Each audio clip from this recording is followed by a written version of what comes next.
is Smythe, host of the Team Podcast. We love sports just like you. Welcome to the Team Podcast episode 039. My name is Nash, host of the Team Podcast, and with me I got Wells of Horseplay. Oh, he's not here.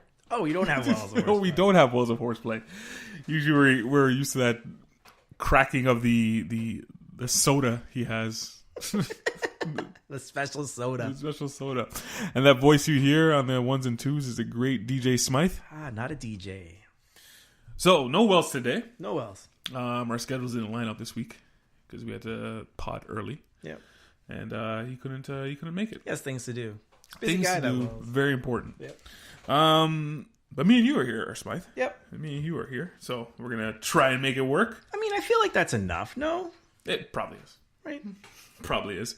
My partner actually calls Wells my human IMDb. Because I can never remember names. He has the data. But it's just ingrained in him. I could never remember names, but I can describe who I'm talking to. And Wells will know. And Wells will just pick it up right away. Yeah. So I'm like, we're going to be missing out on that. So when you say you don't know, that we just don't know. Yeah, I just don't know. When that name escapes my head, then we'll just know. We'll just move on because we won't know what's going on. What's going on? Any stories you got this week? Man, I got nothing crazy. But it's been a great week for sports. Like, I'm enjoying the preseasons and stuff kicking off. Really, preseason. Well, like just all the sports like happening now. Like we're back. Like, you know what I mean? Like, it's real back time. Baseball's in playoffs and that's over. And then like football is in full swing and basketball is in full swing and hockey's in full swing. And I'm like, okay. And it's fall and fall's my favorite time of year. Not gonna lie. Fall in general, just fall for sports. No, fall. Well, sports is part of it, but in general, fall's my favorite like season. You see everything fresh like coming out. Yeah. I find a lot of people especially when it comes to the weather, fall is their favorite. Summer, I'm always gonna love. Yeah, I love summer. I don't care. I don't care how hot it gets. I'm never gonna complain because living in Toronto, we get the winter and we get the cold. I'll just take it. I'm never gonna complain. Give me all the heat. But as far as fashion is concerned and the way you dress, that's what I'm saying. Most people lean towards fall because you can wear the hoodies. Sometimes you can wear the t-shirts. You're always wearing the pants. It's just you're a little bit more stylish in the fall. Yep. And then the winter comes and ruins it all. Basically, you put it all away. Winter comes and ruins it all. Give a 2-month window where you can just style out on people, and it's all gotta go away because you gotta wear a jacket in a couple months. So enjoy while you can. Really, you got no stories this week? I don't have anything exciting. I got nothing like dramatic that really happened this last week. Oh my goodness! I can't think of since last time we got together. How about you? I have a story. I don't know if I should say it though. Okay, it's pretty bad. I feel like it's too late now, and you can't. But it puts me in a bad light. Well, and I probably should even mention a person that is not you. So I was at work. And I had to climb a ladder for work. So I was basically blocking an alleyway. People were coming by, and there was an alleyway, and people were driving behind there. This is like an alley with a lot of graffiti, so there's a lot of people there taking pictures on a Sunday. People coming by, a car would come up and go, "Hey, how long are you going to be?" "About 5 minutes." That's fine. They'd wait. I come down the ladder, move my ladder. They drive by. Now, one guy came up to me, blasting his horn right away. "Hey, move. I need to get by." "Okay, I'll be down in 5 minutes." Blast his horn some more. "Move. Get the hell out of my way. I need to get by." I was like, yo, chill out, man. I'll be down in 5 minutes. Gets out of his car, shakes my ladder. And then I can hear other people in the alleyway, and it's like, oh my goodness, what's going on? So I'm like, at this point, I'm kind of livid. I'm like, before he got out of his car, he drove up really close to my ladder. I was like, whoa, dude, what are you doing? Like, you're going to knock me off. Like, stop. Now, I come down. Now, I don't think he thought you were little. He thought you were little. I don't think you understand my size compared to him when I started coming down the ladder. Because it looked like he looked up, he's looking at me, coming down, angry, and he kind of retreated and turtled back. By the time you got to the bottom of the ladder, it's like, I'm so sorry. Mind you guys, I'm like 6'3", 240 pounds. Did you hit him? Oh. Oh. So, that's why I didn't say the story. And yeah. I just told him to get back in his car and just move on. Like, I moved the ladder. I'm like, yeah, just keep going on, man. So that was my little exciting story. And then I went back to the person I was like, customer. I was like, yeah, there's some rude people back there. He's like, oh my goodness. I don't like your neighborhood. Sorry. Dude, it sucks. It's pretty close. It's just that guy was a little impatient. I'm like, come on, man. Like, you see a good person working, have a little bit of patience. You know what I'm saying? Yeah. Like, I'm up there. I'm working. You probably got to work. Let me do my thing. And I said very politely, I'll move in a couple minutes. Many times. No need for all that. Yeah, so that was my little bit of excitement. It's better than my week. I don't know if it was better. I don't know if it was actually better. But, yeah, a little bit of excitement there. Yeah, so that's it. You got any recommends or warnings this week? My recommend is strictly based on the season. Now is the time, guys. Go to the stores, get in the stores, and do your shopping, your clothes shopping. You can get clothes for the whole year in the fall season because there's just so much stuff that's going to look good that you can reuse it for spring if you really want to.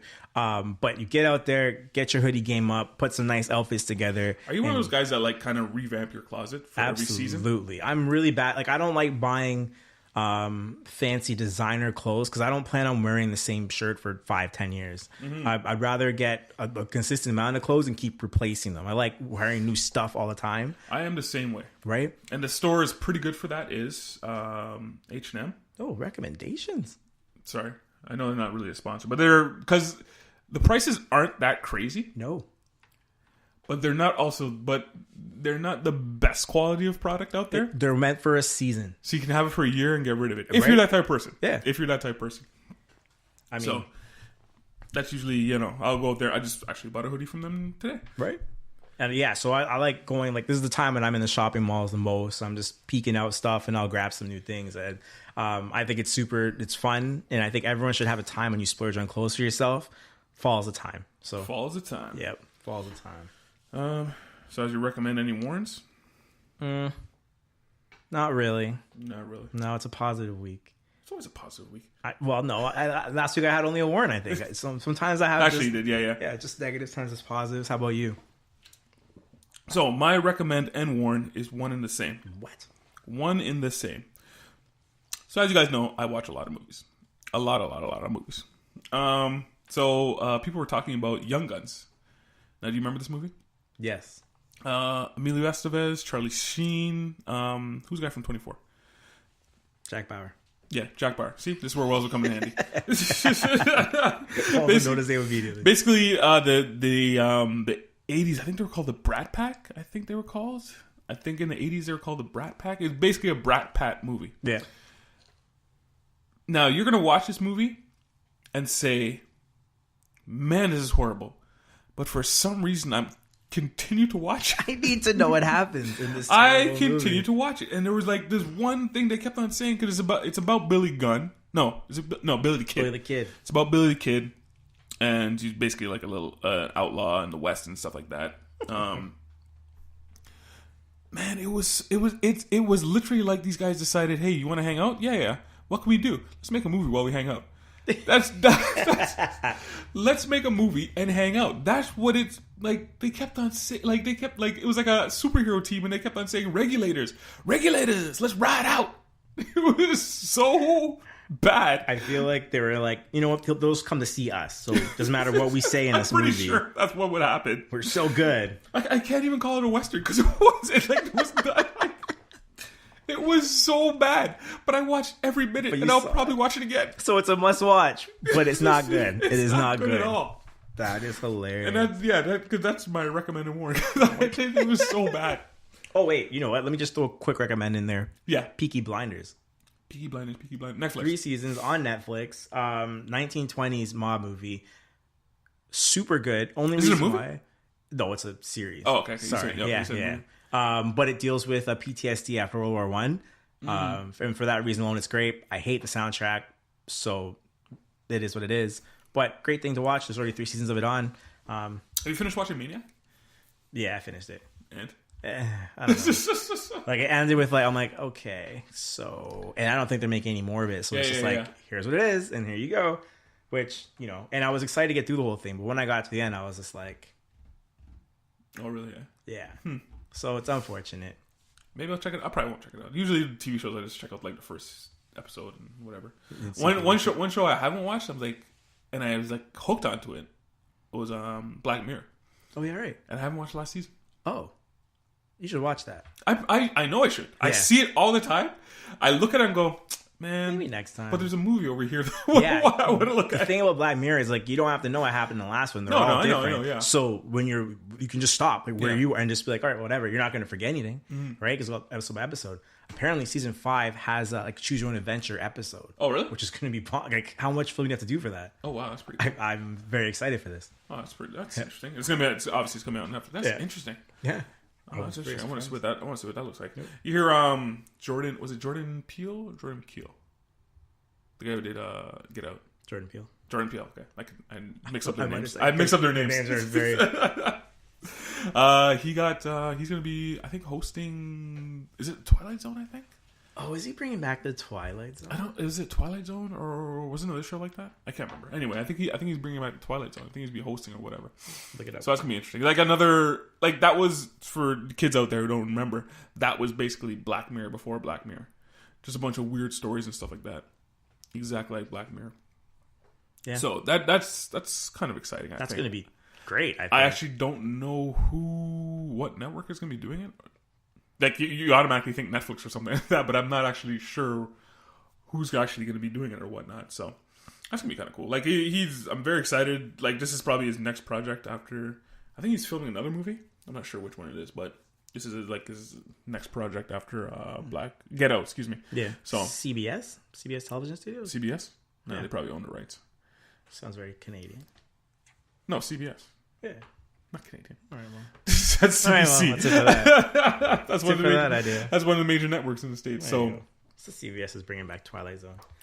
Yeah, okay. Now that you said CBS, I'm kind of like, But it is Jordan Peele. Yeah, well. At the same time, when I hear network, I'm like, Yeah, network television. Well, it's got to be on TV somewhere. It makes sense, I guess. And when you say NBC, ABC, CBS, you're kind of like, yeah, I'm kind of like, Yeah. They need a comeback. It's a comeback. But if you said like Netflix or like HBO or something, like, oh, really? Right? I'm interested. I'm all in. It's got to be PG a little bit. I'm all in. All right. Let's get into some sports, I guess. Oh, I guess sports time. This is the earliest we've been to sports in the last couple of weeks. Oh, without Wells there, we can't go. Yeah, there's not enough. There's not enough random stuff. Not enough fluff going on, Wellesley. If you're listening, get to the show. We'll lead off with some baseball. Baseball. So we're into the playoffs, the wild card and whatnot. So last night I stayed up till 2:00 in the morning. That was a late game. Oh my goodness! And a great late game. Was it great? Yes. You watch managers like really put together what was going to happen. Sorry, the Rockies won 2-1. 2-1 in 13 innings. You saw guys coming to pitch. You were scared every time the ninth batter came up. They were like, "Do we switch it? Do we just let him hit?" Like there were so many times I was like, you know what? Just like let the pitcher go up there. Like what's the worst that can happen? Mm-hmm. Obviously, the horrible things can happen, but that's what one game playoff. The loser is gone. You go into extras because the Rockies are up the whole game. Yeah. And they scored one run in the first. Fourth? No, was it fourth or first? It was 4, but whatever. They scored one early. One run early, and then the Cubs didn't score till the eighth, and then it went on till the 13th. Yeah, both teams had a chance to win it. I mean, I don't know. I was my only beef here is the pitchers. They took out Lester for the Cubs. They took out Lester in the 6.5. Yeah. In the 6th, I'm like, come on, he's pitching well. Like, there's no tomorrow. There's no tomorrow. Yeah, I keep going till his arm falls off. All the time I think about that. I think about, okay, now he's only used to pitching 6.5. Now he's not used to pitching full games. I bet if you ask him, he says, I don't want to come out. I'm guarantee you would say that too. But like, how good is he in the 8th inning when he hasn't done that all year? Then he goes in the 8th and gets lit for 2 home runs. Game over. Yeah, which bothers me about baseball. It's fundamentally part about baseball. And then they took out Freeland. I think it was the 7th or 8th. And again, I'm like, why are you taking him out? Again, I'm like, why are you taking him out? Yeah, and some weird things happened. I think it was in the first. I can't remember who hit it out in the outfield, and it went into the bushes, and it got stuck in the bushes. The ball, so we only got like 2 runs. A few weird things. You got that back catcher interference. That was great. The hug. Oh, and the hug too. The hug was great. Which I had the sound down because I was Yeah. also listening to a podcast and watching a movie at the same time, so I had the sound down. So you guys were going back and forth in the group chat, And so you're I wasn't what really sure what was going on. Oh, it was a great play. Like, technically, okay, so double play balls hit. The guy who was batting had a hamstring issue, so he's running slow. That's what everyone said. He zipped down the line anyway. I don't think there was a play at first. So double play ball comes, he catches the ball, and the guy who's running the third slows down for the tag. Obviously, doesn't get tagged right away. And then when the guy comes to tag him, he gives him a hug. So he gives him a hug, so he can't throw it first. I saw the highlight. So, and the defender hugged him back. So instead of like trying to make the throw to first, basically he just gave him a hug, and they basically hugged it out in the middle of the field. Super awkward. What do they call on the field? What do they call? It wasn't interference. They called nothing. Nothing. But if he would have made a throw to first, it probably would have been interference. But because he didn't make an action, he literally hugged him back. Yeah. They're like, no harm, no foul. No harm, no foul. Corey was livid, by the way. You don't know baseball. I'm like, well, I'm just saying what they said. That's exactly what they said. Yeah, in case you guys didn't know, Corey's now a Rockies fan because he moved to Denver a couple years ago. Yep. So now he is a Rockies fan. Season tickets all years. You know what? You earned it at that point. I guess. So he's going back and forth. So I picked the Rockies. Everybody else picked the Cubs. Yeah, you're right. No, I picked the Rockies just because they were hot. Wells counted them out because of the time zone, because they basically had to go 3 different time zones in like 4 or 5 days. I can't remember. Oh, Wells picked the time zone game, did he? And it's the Cubs. The Cubs have been one of the best baseball teams in the last 4 years, or something like that. So obviously, but I picked the Rockies because they were just red hot going in there and it looked unstoppable for over the last 3 weeks or something like that. They were an 8-game winning streak before they lost on Monday. So now the Rockies face the Brewers, I think. Oh shit! Yeah, they're going to Milwaukee. Yeah, really short trip for them, which is great. Mm-hmm. It's gonna be a crazy series. I'm excited for the National League this year. National League for the first time in a while. So should we dare make our picks? Oh, it's 5-game series. I know. You weren't prepared for this at all. I wasn't prepared for this at all. My thing is like game 1, I think is a wash. They had 1 day's rest, all those pitchers. It's gonna be a tough sell for them to get in there and make it happen. They're gonna lose that right away.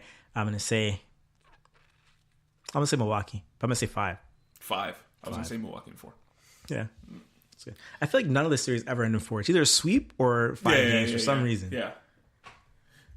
So, so we'll do that. Right now we're watching Yankees and Oakland. 0-0 bottom of the first. So this can go one of 2 ways. Tune in for look out for the so if you're on Tumblr, if you're on Instagram, if you're on Facebook, we're gonna put up all our picks there. I'm gonna make sure after the wild card that all our picks get up there. So yeah, that's it. Anything else you want to talk about this series? No, except for this game. This game's gonna be exciting as my only beef is, and this is just fundamentally for your actual entertainment, just entertaining yourself for one night. The wild card is perfect. It is the number one thing to watch, I think. Almost in all, except for Game 7. Outside of a Game 7. Almost anything. Like, it's one of the most exciting things. Yep. Like, it's win or go home. Win or go home. Now, based on that... It goes against the fundamental, I guess, principles of baseball. Yeah. Baseball is a slow, methodical, long, stretched out sport. Like, how many games do they play? 100 some odd? 162 games. 162 games they play. And it comes down to 1? Yep. Well, like look at the Cubs played 162 games, and then they play on Monday, they lose. They play on Tuesday, they lose, and they're done. Yes. And they played on Sunday, so they play Sunday, then they play Monday, they play Tuesday, and they're out. Now, if Wells was here, you'd say, "Too bad, win the game." Yeah, that's what Wells would say. I'm speaking for you, Wells. But again, I would disagree with him. My solution would be to lessen the season. Bring it down. I don't know, 100 games or something like that. Dude, 7-game series. Add 16 teams. Yeah, and just like every other sport that exists. Yes, just like every sport. Just put the 16 teams in the playoffs. And it's more money for you. Yep. More revenue. Games. More revenue because everyone wants those playoff games. More games. More teams are in. I just think it just makes more sense. Baseball is going to be very, very, very slow to adopt that or even start talking about it. No, they don't care. But like my thing is, so for instance, like, okay, you have wild card baseball, You have playoff football as one and done. Yeah. Right? College is one Football's and done different. everywhere. Football, you can accept the one and done because of the nature of the sport. There's Right. no way you're going to have a 7-game. You can't have a 7-game Do series. you think the NBA and the NHL should adopt play-in series because of the excitement it brings to the sport? Because we know 1 versus 8 Play-in in the series? NBA. Yeah, well, this is a play-in series. But one game, you win, you're in. It's just like the 16 seeds in NCAA. Do you think the NBA, the 7th and 8th seeds, for instance, you know they don't have a chance, The wild cards? so they have a 1-game playoff? 2-0. It's 2-0 for the Yankees. Home for the Yankees. Do you think it makes sense, or do you think would you be excited to see it?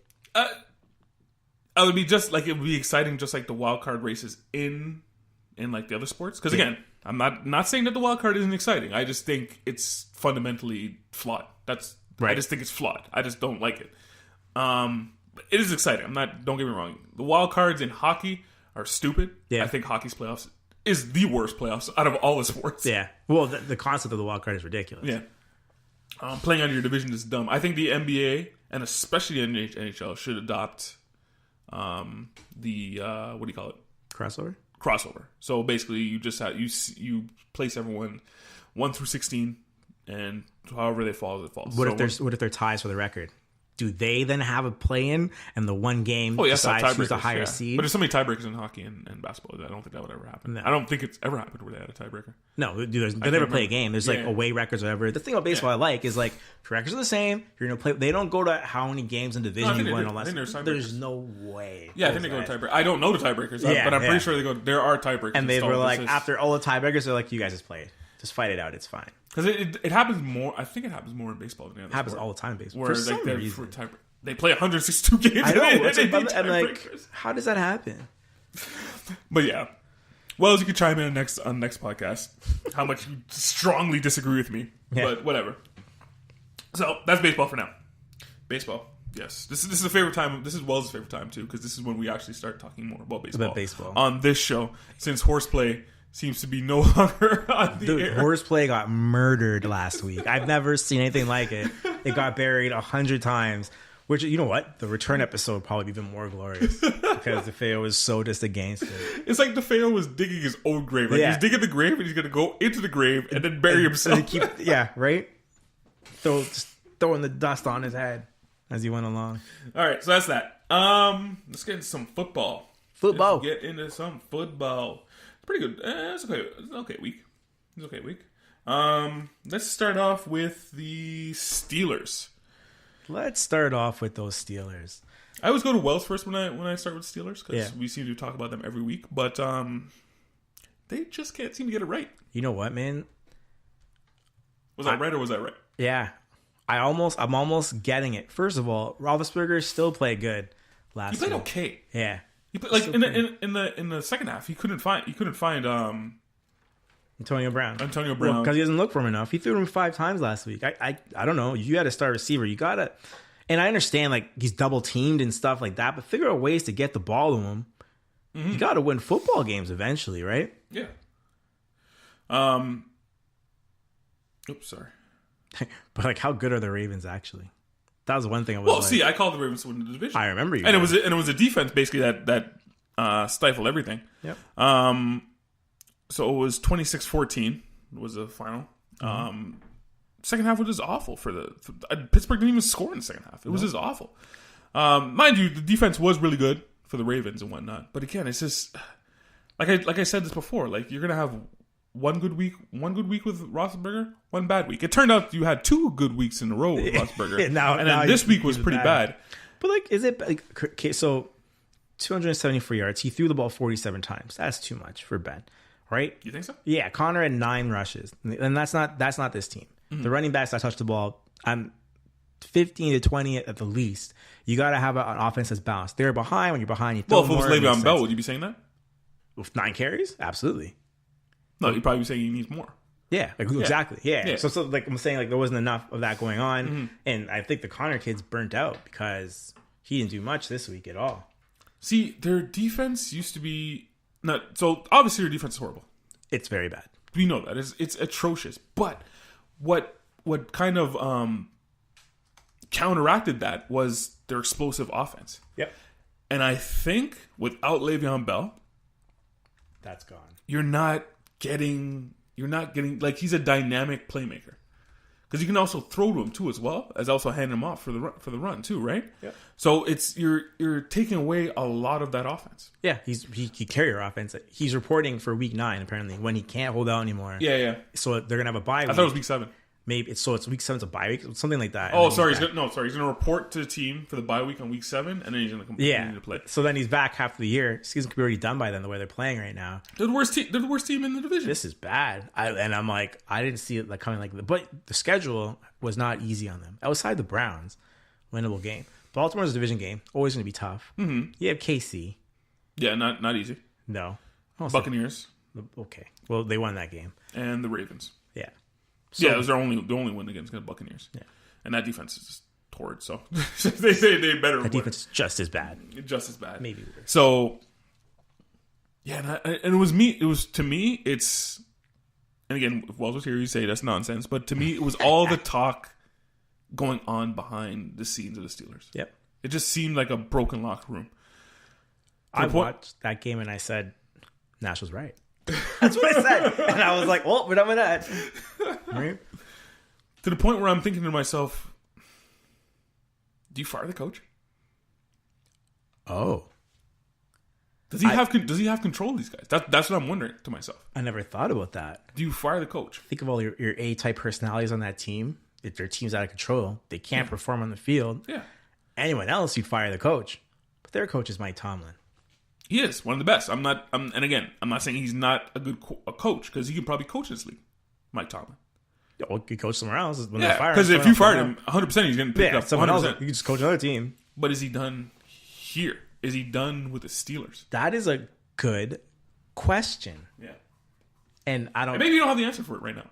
No, but I think at the end of the season, if they don't make the playoffs, he might be the guy. He might be the fall guy.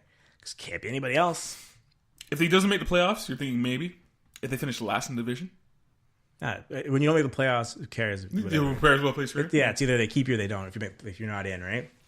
I mean, in is only 6 teams, but usually every year they're there. Yeah. So when they're the thing. And you guys basically said, yeah, they're in. Don't worry about it. They're in. They're the Basically, rolled the Steelers. division off. Yep. Yeah, the Steelers are going to make it in. It's just, yeah. This might be a fun question for to ask Wells. Yeah, moving on. So, did you see Earl Thomas flip the bird? Yep. So you know the story about Earl Thomas. So what happened, kids? I'll let you guys in on. So what happened is Earl Thomas basically was holding out this whole time because he wanted to a better deal. Let me take one step Go before you go. Earl Thomas had a deal which made him the highest paid safety in football, defensive player at the time. He is currently the 6th highest defensive player of football. It might be 8th now. So he's complaining. Anyway, keep going. He's complaining about not getting a raise, basically, because he fell from the top guy to the 6th guy. Well, he should. Yeah, but he should get it. Well, if you think, I'm outperforming, quote unquote, outperforming my contract, I should get a raise, and that's what he's thinking. So he held out, as all players do. You hold out to get that raise. So then he finally came back. Against who were they playing again? Arizona. Finally came back against Arizona, and he broke his leg. Was that it? I don't know how severe this injury is at all. I think he's out. I think he's out for the rest of the season. I probably should look this up, but I think he's out for the rest of the season. But anyway, this goes back to Bell. Yep. This is exactly why Bell is holding out. Yeah. And then, Earl Thomas was being carted off on a cart, and it seemed like he flipped the bird, gave the middle finger to. It seemed like. It seemed like he's giving the middle finger to his team. Yep. Like, this is what happens. Now you're definitely not going to pay me. Because, he's hurt. Now they're definitely not going to pay him. So this all goes back, and you go back to Bell, and you're like, well, This is why you don't play? This is why I'm not playing. Which is what Bell probably said in an email he sent to the team during that game. See why I'm not playing until you pay me. Yeah, this is exactly why I'm not going to play. And football is hockey's probably the second sport about this. Like, when you get hurt, that's like, that could be a career. Like, you get hurt one time on the field, and like, that could be it. This will cost him millions of dollars. Oh, 100%. They're not going to pay him now. Okay. Remember Isaiah Thomas? Mm-hmm. Same situation. Yeah. If you get hurt before you get paid, you will not get paid. Yes. He knew that, and he wanted to cash in. Mm-hmm. He reported, and I'm not sure why he reported. They're talking about trading him. They had to trade to Dallas. That was he came back. That's what football like. You come back. Like that's the whole thing that Bella sent to him play about, because everyone thought he'd be back by now, but he came back. This is what normal players do. But they talked about a trade to Dallas, and Seattle wanted a second rounder, and Dallas wouldn't do it. Mm-hmm. Seattle finally offered the second rounder, and I don't know if the last week for trades, I think week 7, but I thought it was almost a done deal. And now this happens? Like, are you kidding me, man? Yo, Dallas isn't paying their defense. Like, it's so. I was like, that really sucks, because you had the right idea. Do you know what I mean? Yeah. He was right to stay home.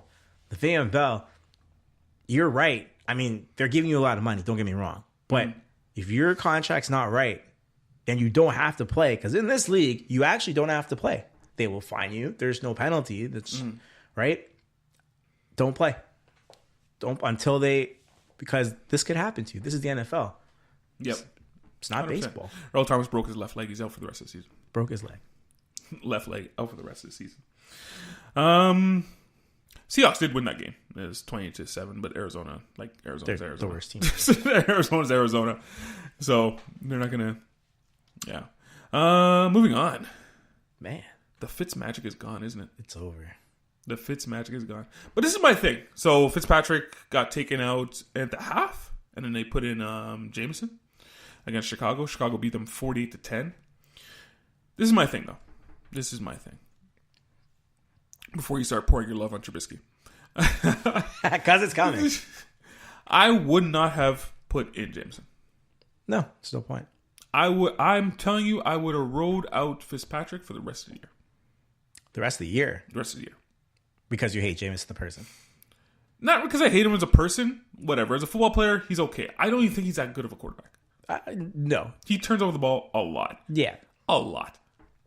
And those guys, even with the same team, it seemed to me he was doing worse. Even if you looked at the last season. Yeah. He was doing worse. They're not a winning football team. Is Fitzpatrick a starting quarterback?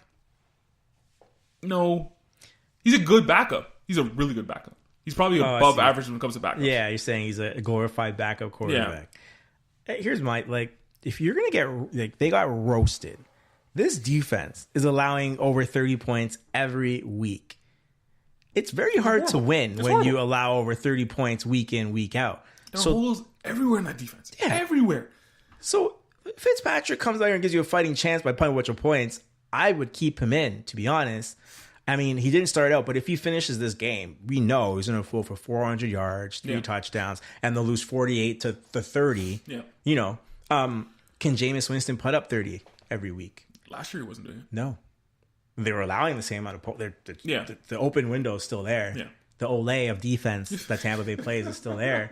It's just with Fitzmagic, you have a chance to score that much. You still call it Fitzmagic. Yeah. Forever be Fitzmagic to me. Forever. Well, at least with Fitzpatrick, you're going to do that. Now you're going to start praising Trubisky.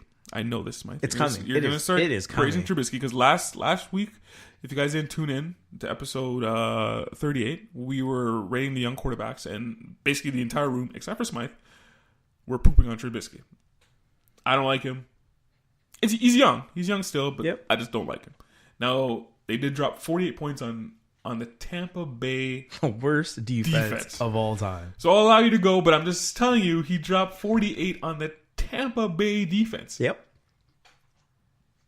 So what am I supposed to get excited for about He tied Aaron Rodgers' touchdown record.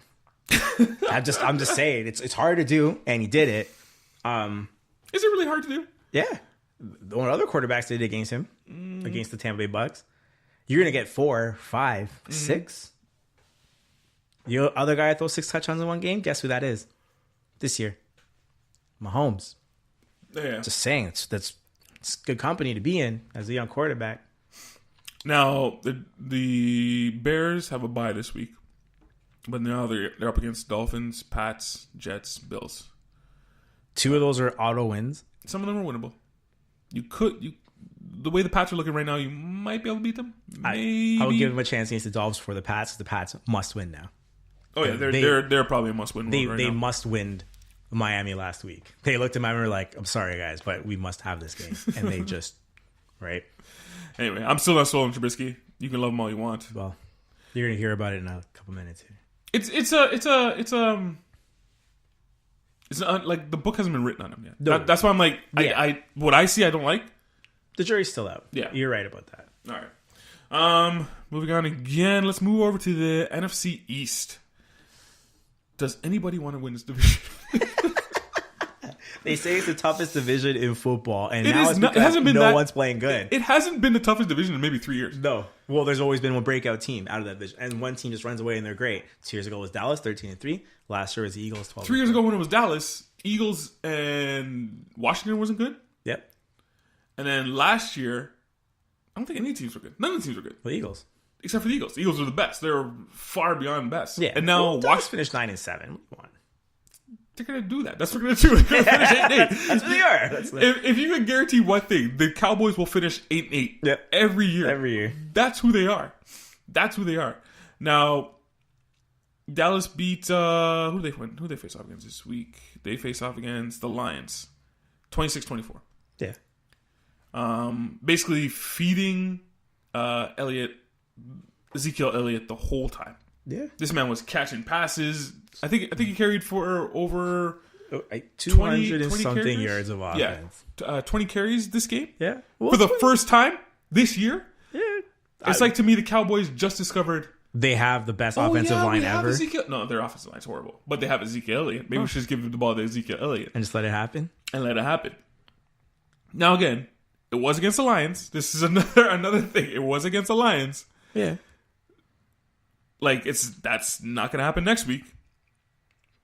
When they're facing off the Texans, so it could happen next week. It will happen next week. And then they got the Jaguars after that. And it's not going to happen then. That's not going to happen after the That's Jaguars. okay. Like, you're going to lose that game, and they know that right now. 2 weeks in advance. The Eagles, Carson Wentz is still not up to form. I don't feel. Like, I don't know if you've caught a lot of games. Yeah. He seems to be reading his plays very slowly. And maybe because it's rust. Maybe it's rust. They're having trouble in the red zone. They just don't. And I know, and the talent is there. You know it. You know it's there. But it doesn't look like they're up to snuff right now. You know what? They just brought in Jordan Matthews out of a panic. Alshon Jeffrey is now playing. They have Zach Ertz, Alshon Jeffrey, Jordan Matthews, Nelson Aguilar. See, the talent's there. Like, you're naming off the talent, man. And just give them a little time to get it together. Yeah. This division, unfortunately, is not good enough that even if they lose 2 weeks in a row, they can't come back and storm through win it. Carson Wentz is playing like Carson Wentz. He's throwing over 350 yards a night. He's throwing touchdowns, not throwing picks. Yeah. So it's a matter of time before they gel it together, and they're good enough defensively to get it done. Yeah. They just lost last week. Yeah. Right now, they're a 500 team right now. Yeah. This was something that was baffled my mind. And I looked at 3 stats. Like, I looked up 3 stats because I was writing for the podcast, and I looked at 3 sites. I'm like, that can't be right. Wait, what? Odell Beckham Jr. doesn't have a touchdown. I know. Odell Beckham Jr. does not have a touchdown on this season. What are the rules of paying guys in the NFL? Oh, you're blaming him for it? No. I'm blaming the guy that gave him the check. Oh, no, I'm just saying, I thought you were blaming him for the actual no touchdowns. Remember when they paid Des Bryant? What happened? I don't think it's Odell Beckham Jr.'s fault. Did not throw it to him enough? Have you seen how Eli Manning's play? Oh, he is old. He sucks. I don't want to hear anybody tell me that Eli's a good quarterback. He's horrible. Leave my Eli alone. He's he's slow. He can't read the field. Mind you, that offensive line is garbage. He has seconds. Garbage. But that offensive line was bad before. Yeah. And they were fine. But I don't think it's Odell Beckham Jr.'s fault that he has no touchdowns. I'm blaming Eli. I mean, zero is a zero. It's a big number for probably one of the most dynamic receivers in the league. If not the best. Can we still call him that? I guess you can. Like it's just. So what happens is, like, Eli can't read the field. The defense comes on him, and he just, like, tosses it over to Barkley, and he gets like, Yeah, well, it's like, oh, Barkley's the closest person to me. Here, go run with the ball. And the Giants are very hard to watch. I will say that. And then he gets no yards, and then nothing happens. I'm like, nothing happens. Nothing happens. Shout out to Wells picking them to win the division this year. We will never ever let that go. Shout out to Wells. Yes, I don't know. I think you're right. I think the Eagles will emerge out of this division, and I think they will end up eventually winning it. But they'll be at form. Right now, it looks ugly. No, yeah, it does look very ugly right now. But he just had a torn ACL, so like, yeah, I'm gonna let him. Give him some time. Yeah. And finally, this week, yo, that guy Mahomes, he can play football, eh? He is. This is a star in the making right now, and he had a little drama this week, which was nice to see. What was the drama? I missed it. Oh, they're losing. Sorry. You mean they were losing? Yeah, he was coming from behind instead of him being up by ridiculous amounts every game. He had to make a comeback.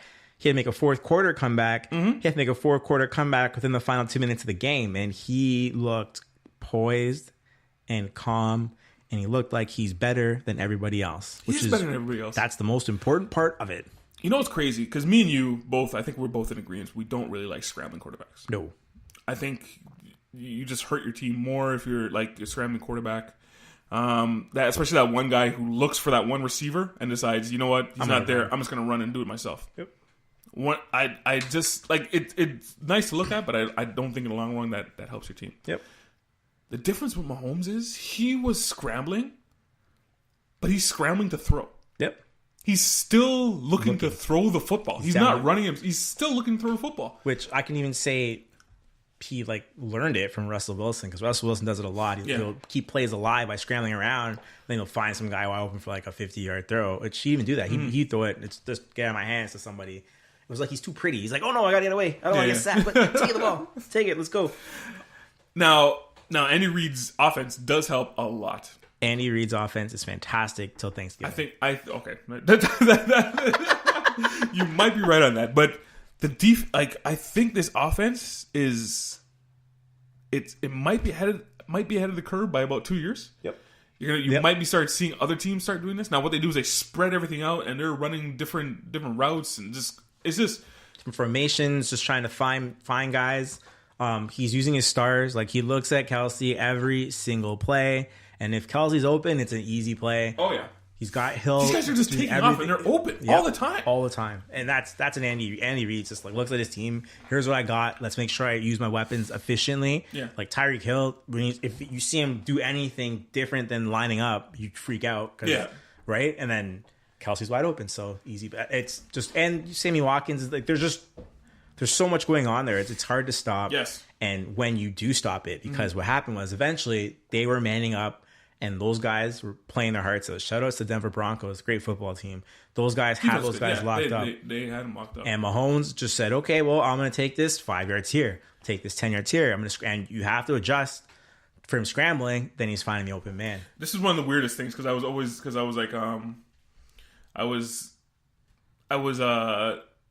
picked the Broncos, so I was kind of cheering for my pick. But at the same time, I'm watching Mahomes play. I'm like, man, this guy's something else. This guy's way too excited for me not to cheer for him. Yeah. So I was like, whatever. So it was a great game in that sense. That's it. Any other stories in football that excited you? No, there's no other good stories. Saints put up a bunch of points. Yeah. Did you see Green Bay just handle the Bills like they were 5-year-old children? Bills. That was manners. Remember last week when the Bills were great and they whooped on Minnesota? They just like patted them in the back of the head and was like, all right, young guys. Well said. He's like, yo, this team is not going to be good, and I don't know anyone who was going to pick them. Yep. Your power rankings. That's what you got up next. Yes. Do you want me to go from 1 to 5 or 5 to 1? 5 to 1. Okay. You build up anticipation. All right. Okay. So I got some honorable mention teams. Eagles are still in there. Panthers have fallen off the top 5 and fallen into the honorable mention team. The Green Bay Packers, they're doing it with Aaron Rodgers hurt. And the Vikings played a hell of a game last week. They just played a monster. Okay. Number 5, I got the Saints. They are 1 still. The Saints are playing fantastic football. They've fallen off because of that defense. Defense is not helping these guys do anything, but they're running around just punting up 35-40. They dropped 31 last week. They played the Giants. It's pretty much a bye. A lot of teams had easy weeks last week. So number 4, I got the Jags. The Jags have the Jets. Again, it's like a bye. Nothing's changed in Jacksonville. You still have phenomenal defense. Yeah, Leonard Fournette's still not playing, so that hasn't changed either. He's out again this week. They just ruled him out this week. If you're winning, there's no point in rushing him, right? Yeah. Y'all will just hang out and have a great time, right? Number 3. I think number 3 is the pick where I go off. The Bears. What? The Bears. The Chicago Bears are one Aaron Rodgers one-legged game away from being 4-0. And I want you to let that sink in. That defense is good. Yeah, it's good. And that offense put up 48 on Tampa Bay. This team could make some noise. The AFC North, I'm not going to say it's theirs, but I'm going to say they have a commanding lead that's not going to go away in the next few weeks. The one thing I'm going to say is that score now when you say 48, it's not a lot. Now, well, it's a lot in the sense of the old football. Now you're going to start. It's like regular football. 48 points is going to be like, oh, that's probably going to be regular. Like if you can't score 30 in this league now, oh, you can't win. You're horrible. You're right. You're bad. You're right. Their games are going to be 40-40. I remember if you couldn't score like 25 in this league. Yep. But here's my thing. The defense is arguably the most impactful in the league, and I say arguably because they got the Rams defense. Okay. And you just got the Jaguars. Yeah, the Jags they're good too. Yeah. But okay. After that, Trubisky could throw 6 touchdowns in one football game. That game, he scored touchdowns. I know. I'm not saying he's a superstar. I'm saying that he's capable of doing it. And not a lot of guys can do that. All I'm saying is this team is strong. And here's the guy. Miami, New England, say one of those 2 games they pull out. Jets, you got Buffalo, you got Detroit, Minnesota, the Giants. Doesn't seem like a lot of L's there. Right. Listen, the way they're playing anyway. They have a chance to win 10. That's all I'm saying. Number 2, the Chiefs. Amazing comeback. I feel like they could be number 1, but I feel like Mahomes is too much of what this team's identity is. Number 1 are the Rams. They are who they are. They had a huge test in Minnesota, shootout, and they powered through it. I don't think anyone's better overall. That defense can use a little work, but you're playing Minnesota. They have a good offense as well. Just the Rams are going to find ways to win, whether the offense wins it for them or the defense wins it for them or special teams. They're figuring it out, and guys are catching bombs left, right, and center. Chris Cup had a 165-yard game. Yes. Who is Chris Cup? Exactly. So that's my top 5. Love it or hate it. Yep. I don't think it's going to change next week either, because it might. It might. All right. So let's get into some picks here. Let's get into last week. Who do you think won last week? I won last week. I won last week. You were 4 or 5. That's right. I was 3 or 5, and Wells was 2 or 5. Of course, Wells was 2 or 5. Oh, here's the thing. DeFeo was 4 or 5 too because he picked the same games. But DeFeo was smart. Followed the lead. Anyway, you were about to say something. Wells sucks at picking winners of sports games. Really? Not really. How on the year, you're 11 or 20. Yeah. He's also 11 or 20. Yeah, we're tied for now. I'm 10 or 20. Yeah. Well, last year you won. I was second. I was third. Yeah. Okay. That was a bit of confusion last year. Last year was a bit of confusion. I'll give him the mulligan. Well. I'll give him the mulligan of that. That was a bit of confusion. A full year mulligan. I'll give him a mulligan of that. It was a bit of confusion what we were doing. Okay. And now you are 1-1 in time zone games. That's right. Now, 1 in time zone games. I thought, here's what's supposed to happen. The team that travels comes out dead, and they get steamrolled. The Browns did not come out dead, but the Raiders found a way to get it done. The Raiders are such a poor football team. Well, did you see the end of that game? Yes. They both put up 40 points, and they're a bit rocked a little bit. Yeah. The Browns, you can argue the Browns should be 3-1 right now. You can make an argument. Yeah. They could be undefeated. You could make the argument they should be 3-1 right now. Yeah. If they can kick field goals, they would be literally 4-0. Yeah. Isn't that it's a little scary? Yeah. Like once a loser, always a right. But I always say this: if you lose games, if you keep losing games, yeah, eventually you suck. Yeah, well, Don't tell me. Oh, we could have won by one. We could have won by this. We just can't. Like, if you lose games, you're horrible. This happened a lot with the Washington Wizards. Yeah. You're gonna hear this. Yeah. This year, you're gonna hear, oh, they only lost by 5. Oh, they only lost by 3. But you keep losing. Yeah, you're not winning. You're not good. You're not pulling them out. It's true, but I think losing's ingrained in this team. Yeah, because they just It might be. And I gotta come up with a topic like this about teams that just can't get right. the worst. They just can't get right no matter what they do. And in football, you're supposed to be able to get good. Yeah. You're supposed to. It's a system set up that you will be good eventually. And they just can't. Now, it seems like they are now. Yeah, It seems like they are now. they are a much better see. football team than last It year. seems like they are now. So we'll see. We'll see. But you know what? Whenever you type, just can't get it right. I'm like, because there's a few teams you just like quickly back, and it's so funny. Just can't get right. All right, so let's move on to some picks for this week. Picks. So we're into week 4. I also got Wells' picks too. We're in week 5, but keep going. Sorry. Week 4 was last week. We're into week 5. Excuse me. Thank you for correcting me. All right, so first game, we got Dolphins at Bengals. Ooh. Bengals are -6.5. Yeah, Smythe, who you got? taking the spread. Bengals at home. They figured it out. Well, I mean, they just Well, you're picking the Bengals. Yeah, but I'm picking the Bengals. You're also going to do spread. Miami got embarrassed last week, and I don't think you recover from something like that in a week. They had a chance to go to a division rival and take serious control of that division, and they went in there and laid an egg. And this week, they got a tough Cincinnati team. Cincinnati, they're at home, and this is a stranglehold game for them. If they go 4-1, they'd have to fall apart to lose that division. Pretty much.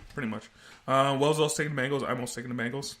I think that team we saw for a couple years ago is still there. I think that Bengals team is good. I think they're gonna make playoffs, and I think they're gonna win a playoff game. Oh, I actually think they're gonna win. You're a saying playoff this game. is the best Bengals team in over a decade, is what you're saying? I think this Bengals team has always been good. I do like Andy Dalton. Mm-hmm. I think he's a good quarterback. I don't know if he's a great quarterback. He's a good quarterback. It reminds me of Tony Romo. I think Tony Romo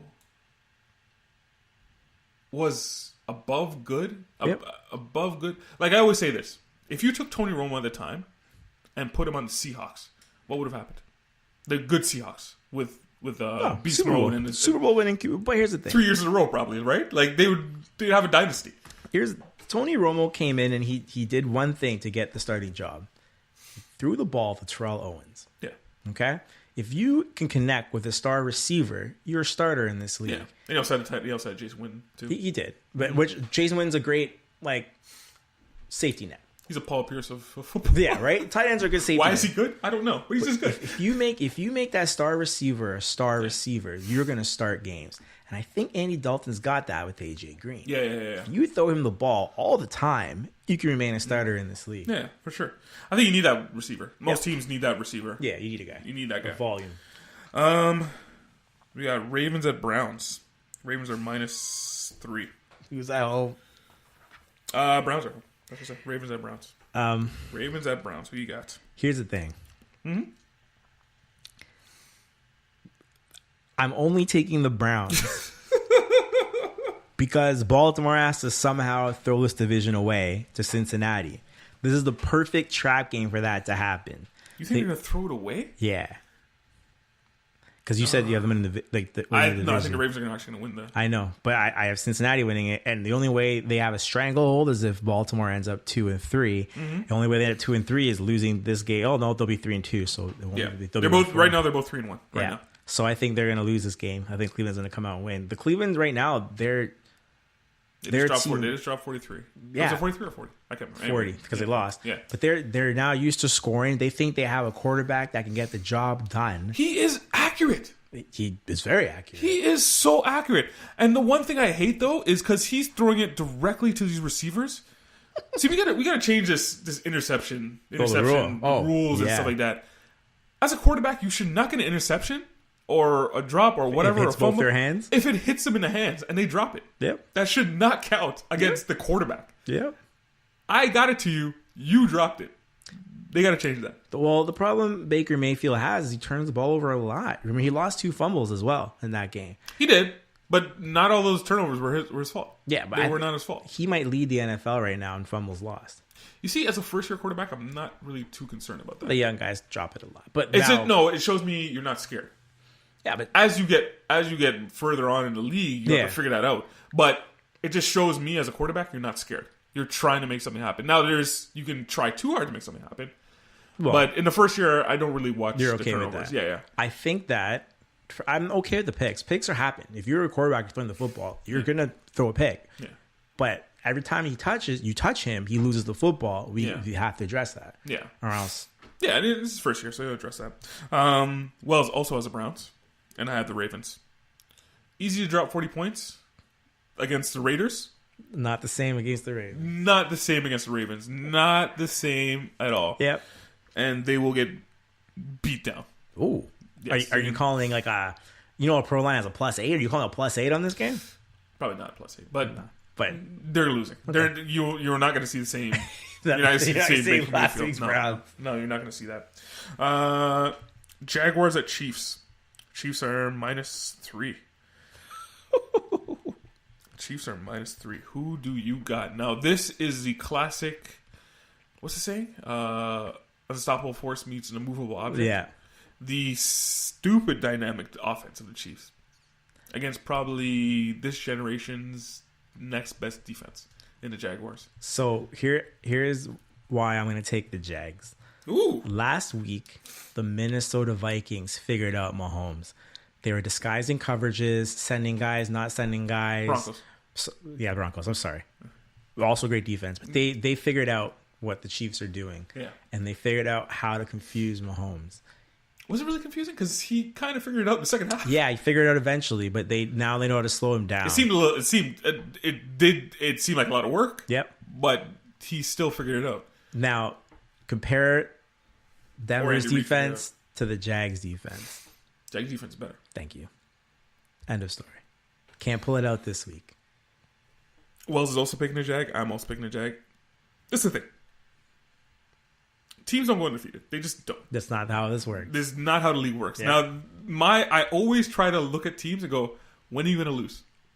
When are you going to lose? This is it for them? I think this is when you're going to lose. I thought it was last week and it was close. Yep. This is it. This is it. I think we... Now, this is the thing about the Chiefs. Their defense is so bad. Their offense... And you saw what happened to the Buccaneers. Because their defense is that bad. And what happens when they don't score? They can't win. They lose. They make Trubisky look like Aaron Rodgers. Yep. Exactly. So, they have to score. They have to score all the time. And they have to score a lot. So... And I don't think they're going to be able to score as much this game. So, no, I'm also picking the Jaguars. No. Vikings at Eagles. Eagles are -3. Now, just to let you guys know, we're not picking the spread. We're actually picking just... the winners and losers. Just picking winners and losers. I'm just throwing the spread out there just to, tell you where the fans are at or the viewing public's at. But anyway, who you got on this one? Smythe. Eagles. Eagles? Yeah. I got the Eagles. Any reason why, or just one, they're at home, and I think Minnesota is going to be a little bit on a downer after last week, where they took on the best team in the league and they were right there. They didn't get that game is probably the best game of the week. Yeah, easily. It was just lightning everywhere. Thursday and night. As Minnesota looked fantastic, I don't think that Minnesota team comes out this week, and I think Philly comes out much better. Philadelphia to me is not looking great. Again, I think as the time goes on, they're going to figure it out. They will figure it out. Vikings are supposed to be one of the better teams in the league right now. They're 1-2-1 right now. I still believe in that defense. I still believe in this team. Taking the Vikings. The loser of this game arguably doesn't make the playoffs. If the Vikings lose this game, no, because I think the Eagles, if they lose, they can still win that division. Mm-hmm. Because I don't think that division is good. The North might be too far away. If the Vikings lose, yeah, they're looking at quite a big hole to step out of. So, yeah, I think the Vikings need this more, and I think they know it, and I think they're going to go out there and take it to the champs. Try and really take it to the champs. And finally, our last game. But what did Wells pick? Oh, sorry, didn't I say that? I picked the Vikings. Wells picked the Vikings. Of course he did. And our last game... Wait, aren't you afraid of picking the same as Wells? I put my pick because what I do is I make the games and I write my picks and then I asked Wells and then he told me, I was like, damn it, we got all the same picks. Usually that's how it works. I do my picks and I just write down what I think and then I ask you guys. Yeah. But aren't you afraid to have the same picks as well? So these whole so horrible picking. I'm just saying. Maybe a little bit. It happens again later on in the podcast. Yeah. And where I'm like, oh man. All right. So last game we got Washington. Who is 2-1 right now and leading that division, the NFC East, against the Saints, who are 3-1. Saints are -6.5. Yeah, it's a touchdown. That's regular. Yeah. And I'm taking it. You're going to take the Saints? Of course. Who's not going to take the Saints? This is fun. Nobody's talking about Washington. No. Because they're not looked that impressive. No. But they're almost winning the division by default. Well, they're winning the division because they've played less games right now. That's basically what it is. Everyone else has played 4. But, like, I hate to say this, but when Alex Smythe is your quarterback, people are not that excited for some reason. And all he does is come out there and produce. So I don't understand. But, like, you don't really have, like, you're not excited about the players, the receivers, the running backs, the defense. Like, nothing's exciting about them, but they got this game manager that wins football games all the way until December, basically, right? Yeah. I don't know. Yeah, man. They're not really that exciting. I'm also taking the Saints. Wells also taking the Saints. Damn it. We'll bet on Washington. So those are our picks. I think you only have one different. Yeah. That's rough. Eagles. Yeah. Eagles. And I have one different, which is the Ravens. Yeah. Because you always take the Ravens. Well, I think they're going to win the division. I think they're that better in the division. Well, the Bengals are kind of scaring me now. But. Yep. All right. Let's move on to something else. We're gonna try and cut. We're all sitting here trying to brainstorm, come up with new segments and stuff like that. Exciting things for you guys. I just recently heard on another podcast a segment that I wish I came up with, and whatever I played it for Smythe, he thought it was pretty funny. It's hilarious. But yeah, so we're always trying to come up with new segments. So we're gonna try this one out, and I'm dubbing this Smythe's Conspiracy Corner because I think you're sitting over there just in a corner, coming up with crazy oddball things. It might not necessarily be sports. It might be something else, but I'm trying to keep it sports related for the beginning. Yeah. Should I go over the ones I've picked before and how I've done, or should I just go? No. If you listen to podcasts, you know you'll hear the other ones. Yeah, okay. You hear his conspiracy. So go. This one of the week. This one's about the NFL. Obviously, we have a running narrative with Colin Kaepernick and the kneeling for the national anthem. Mm-hmm. And I just saw a Facebook post of someone saying black people should boycott the NFL because if they're not willing to support Colin Kaepernick, his hardest thing, we shouldn't support the NFL and the whole league. Okay. Now, my conspiracy theory is that the NFL owners and the NFL brass want you to keep that story at the top of your head so they ignore the real issue. Okay. The real issue, of course, being concussions and players actually dying after the NFL career is over. So what I'm saying is they're chronic brain injuries that players are suffering at an alarming rate, okay? And the NFL can't stop it. There's no way you can stop people from hitting each other at high speed. Football inherently is dangerous, and it might, we might look back 50, 100 years from now and think to ourselves, why do we play those games? That's the kind of level I'm thinking at right now with football. I still watch it. It's, entertains me, but at the same time, if it was gone, I wouldn't really cry about it. Yeah. So, I watch it because, listen, you're paying these guys millions of dollars to do this entertainment for me. I'm going to probably watch it. But this is something that's actually killing players. Once they stop getting professional treatment, because the NFL gives you professional treatment to handle these things, they're dying. Yes. Okay? They want you to forget about this all the time. They'll throw anything in. So they got this Colin Kaepernick thing. If you guys remember... Well, it fell into their lap. And they're exactly. Not necessarily making it go away type thing. Now, Tim Tebow took a knee during the national anthem. That was different. He was praying. Okay. Sure. And I think that it's gone as high as the President of the United States, Trump and Pence, have made it political. Donald Trump, if everyone stops talking about this, the next thing he does is throws out a tweet. His latest tweet was the NFL ratings are down. Maybe if people stood during the national anthem, that was exactly what I was going to say. Aside, NFL ratings are up. Now, they're up on television, not only that, but now that streaming's become a service, this is millions and millions of more people taking in football than the previous couple of years before. It's as popular as it's ever been, and as long as you're not talking about brain injuries, they're going to keep that running. Kids, anytime you hear somebody talk about the NFL ratings are down, take this into consideration. They don't count streaming. Wasn't a thing. They still don't count streaming. Yep. So anytime you hear, NFL ratings are down, don't believe it. Nope. Don't believe it at all. The league's as popular as ever, and as long as you're not talking about the one thing that could actually harm them, because they lost the lawsuit. People forget about that. They lost that lawsuit. It is a thing that it's happening. Players are dying when they leave the NFL because of these brain injuries. We will be talking about players taking a knee for the foreseeable future until there's something else to talk about. I kind of like this conspiracy theory. I kind of like this because I've always thought certain sports leagues, they do these things on purpose. Now, a couple years ago, I think it was head injuries in the NHL. I think it was headshots. Oh yeah, headshots. Anyway, and people kept on crying out, "Change the rules, change the rules, change the rules," and they didn't do it for like 3 years. Yep. I think they purposely didn't do it because people are talking about it. The NHL, yeah. People are talking about the NHL. People are talking about these things, and it keeps them in the news. I fully believe leagues do this. Oh, I think so too. They say bad press is still press. Yeah. And I think if you have the highest authority in the United States, because Donald Trump tweeting about it, I don't care what anyone says. If Donald Trump tweets about anything, everyone is looking at it. Okay? But yes. You're right. You let something die for a while, and if you have this guy making sure he stirs it up to keep it at the top of the topic, we're not going to get to the real topic. So that's my theory. That's a good conspiracy. Oh, that's a good one. I like that one. Thanks. I like that one a lot. All right, so at the time of recording, the NHL has started up. Yes. We got Toronto and Montreal going at it. We're not watching that because we're watching the baseball playoffs right now. But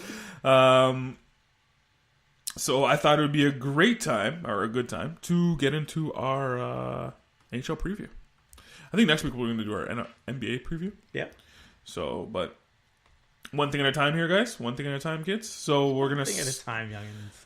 We're gonna basically go through every team, a little bit of pros and cons about every team, whether we're talking about it or not, whatever. How excited we are, all that kind of stuff. I'm also gonna. I also pulled up Bodog's point total for every team. Nice. And I'll ask you over under if you think they're gonna get over these points, under these points. Yep. Whatever. All right. So let's start. I'm gonna start off with the West. I'm gonna save the Atlantic for last, Smythe, because I know you'll probably. I know you're just getting so excited, and this is gonna get you hyped to get to Atlantic. So I know you're just gonna be wanting to talk about them all the time. All right, so we're gonna start from the West, and we are gonna start off with the Central. And we'll start off with the Blackhawks.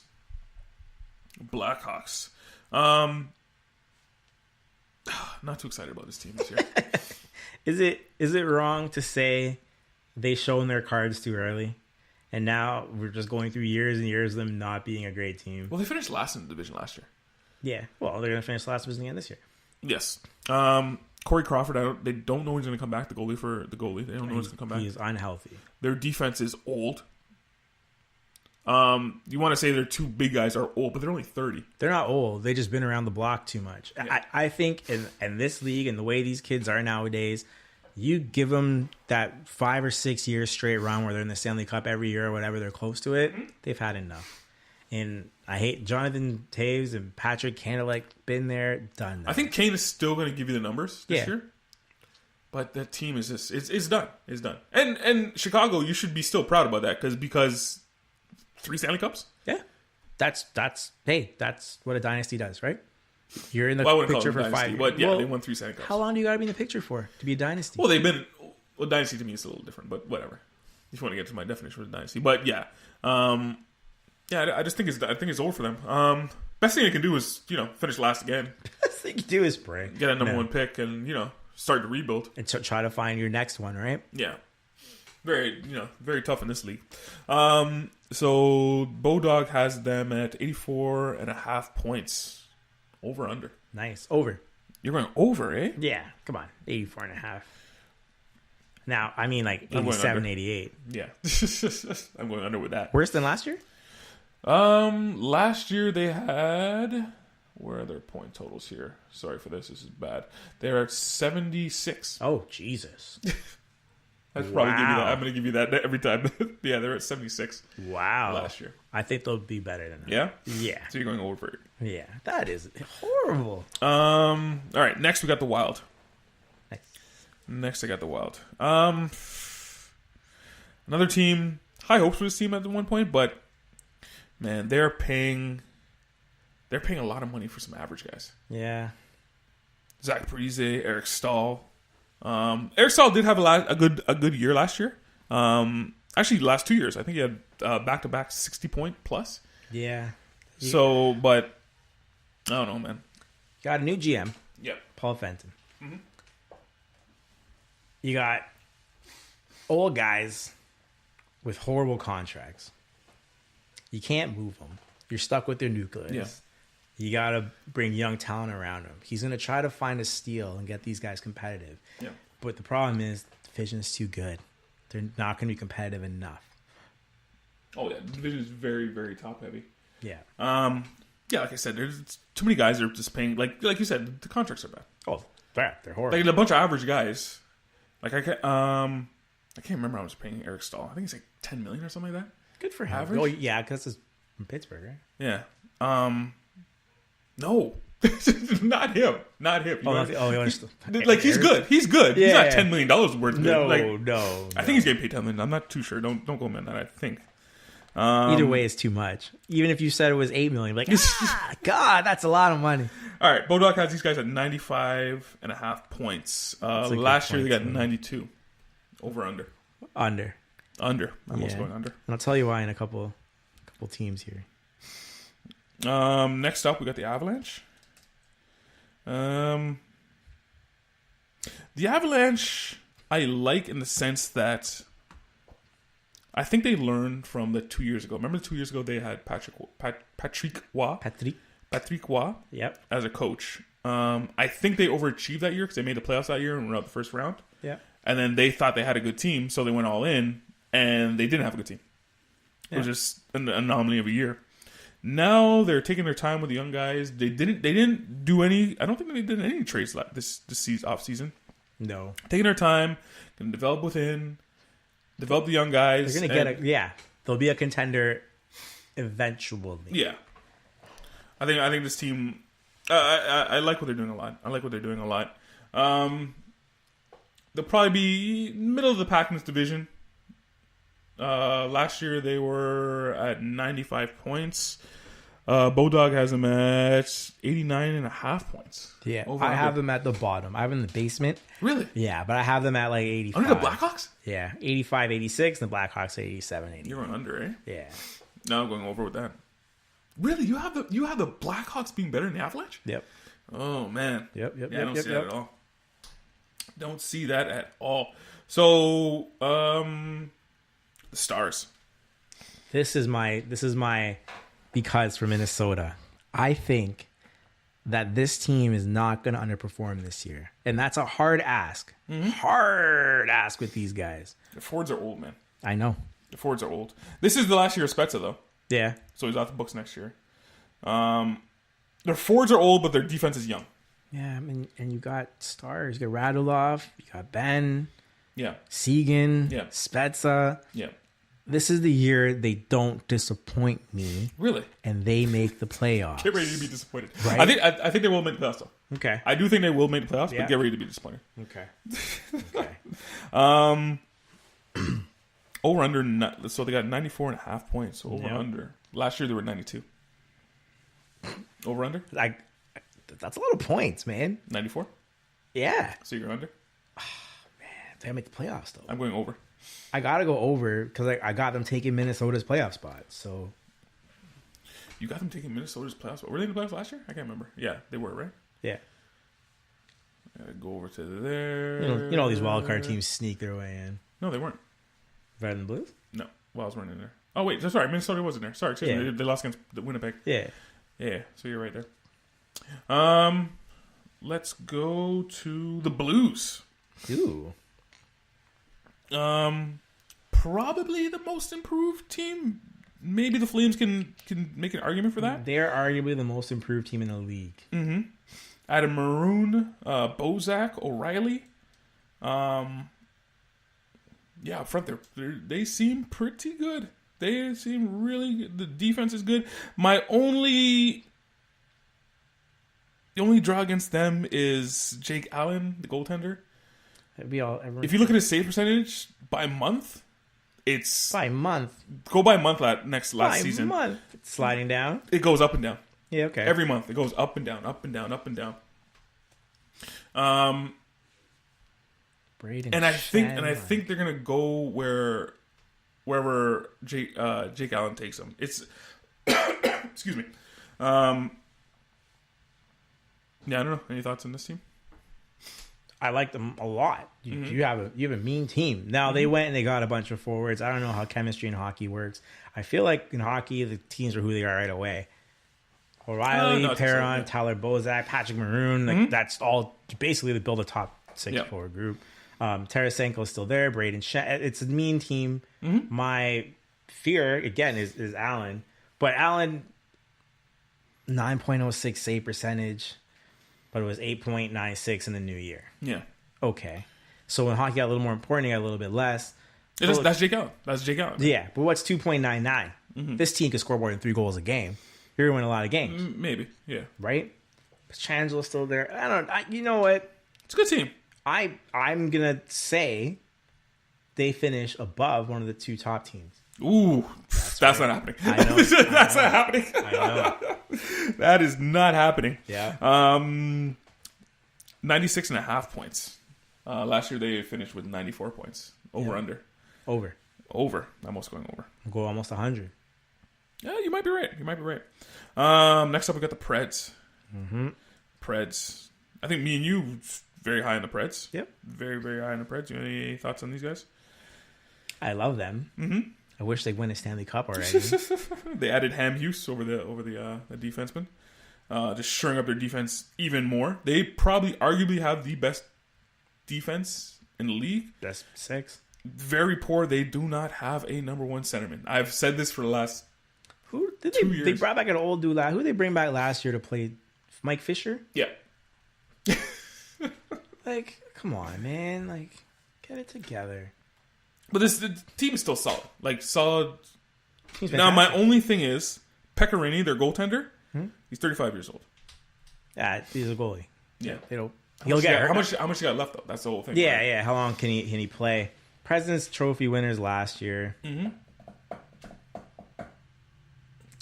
Do they have what it takes in the playoffs, though? Yes. And do they go hard all year because they know in the playoffs they can just turn it up? I think they are who they say they are, though. I think they're going to be the same. Lead this division this year as well, again. Yeah. I think they're still chasing that Glory Cup, so they'll still fight hard for it. So last year they finished with 117 points. Yep. 107.5 over under. I'm Over. going over. You're going over as well? Over. I'm going over as well. And last up, we got the Jets. I'm not going to say a lot about these guys. Probably the best team in hockey. Wow. That's Probably the best team in hockey. There's no weakness anywhere. Nothing more I can say about that. Like, we saw what they did last year. We saw this. Everyone was in shock when they lost to Vegas. Yeah. Yeah, I don't know if you got anything to say about these guys. They shored up the defense because they really want to win the Stanley Cup. But I think they're going to be let down this year. This is the team I think is going to fall. What does it mean? They're going to make the playoffs. They're going to fall behind St. Louis. When the playoffs start, I don't think anyone can beat St. them. Louis. You have St. Louis. Right? Yeah, just the division-wise, I think St. Louis is going to be pretty mean. But when the playoffs start, I don't know, man. They are so deep. The Jets you're talking about. Yeah, they got like everything. Virtually everything. That's what I'm saying. Patrick Liney's 20. He's only going to get better. And he's just a sniper. Like, there's no pressure on him. I don't even think he back checks, to be honest. Like, he just skates down the ice and shoots goals. I don't know what you can do about this team when the playoffs start. That's what I'm saying. But I think they're going to coast their way there. Coast. Yeah. All right. What do we got here? 106. Over, under? Under. Under? Coast. Wow. Yep. No, I think this team is way too good to do that. I think they're going way over that. Way over that. All right. Moving on to Pacific. A division. This division can be really good. Or it can be good. Pretty good with only like 3 teams. Just how kind of weird this division is. The Canucks. They're the worst team in the league. The worst team in the league. Yeah. You might be right. Full rebuild. Yeah. This team is. They still have Jay Beagle. 32 years old. Obviously, he's not there for the long haul. He's just there basically to mentor these guys or whatever he's doing over there. You got Brock Besser, Bo Horvath, 21, 23 respectively. Probably going to be really good hockey players. Maybe not so much Brock Besser, but I do think Bo Horvath good players will be a good player. Yeah, these guys are at the bottom of the league. I don't know how else, and it's unfortunate, but they're just the rebuild, the way it happened and the time it hit.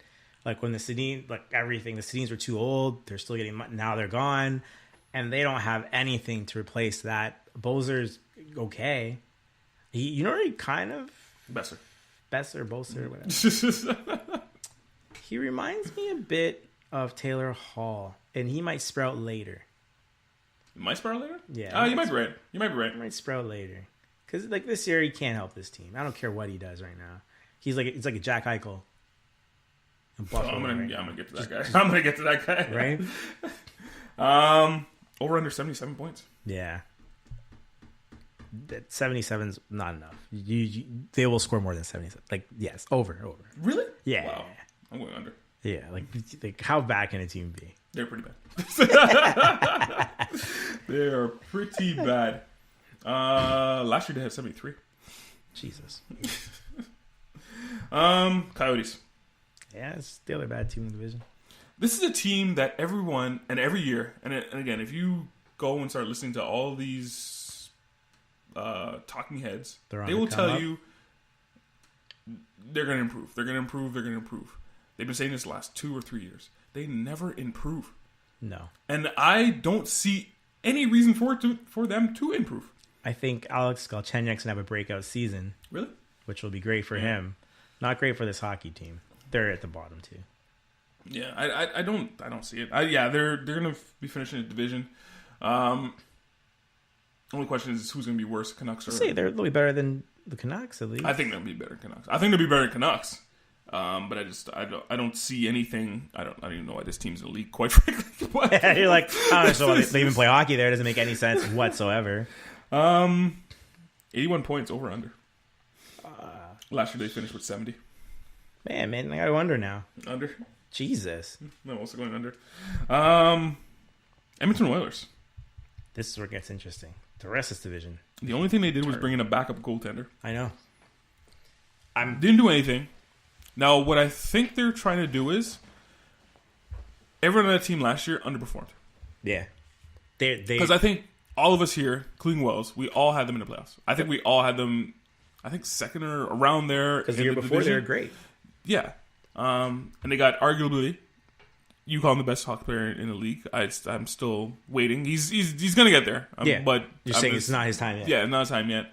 And Connor McDavid, he's going to get better. 100%. I think they're hoping that the rest of the team steps up and they should probably get better.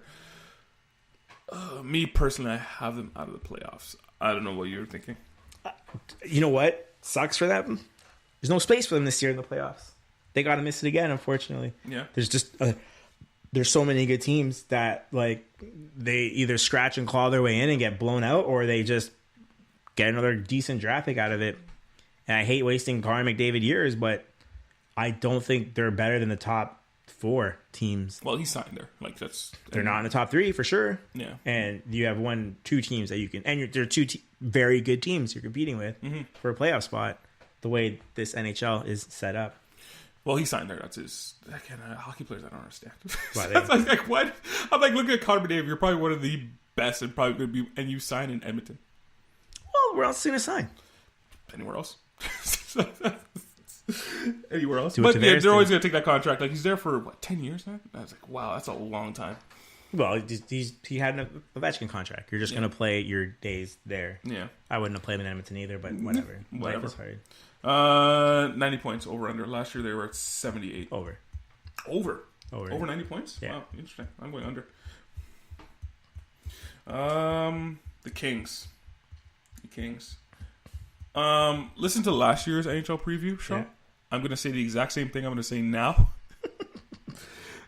They're old. They're slow. They're still... It's not that they're old. They're slow, and they're still playing that same style of hockey. That won them cups. That won them years cups. ago, 5 years ago.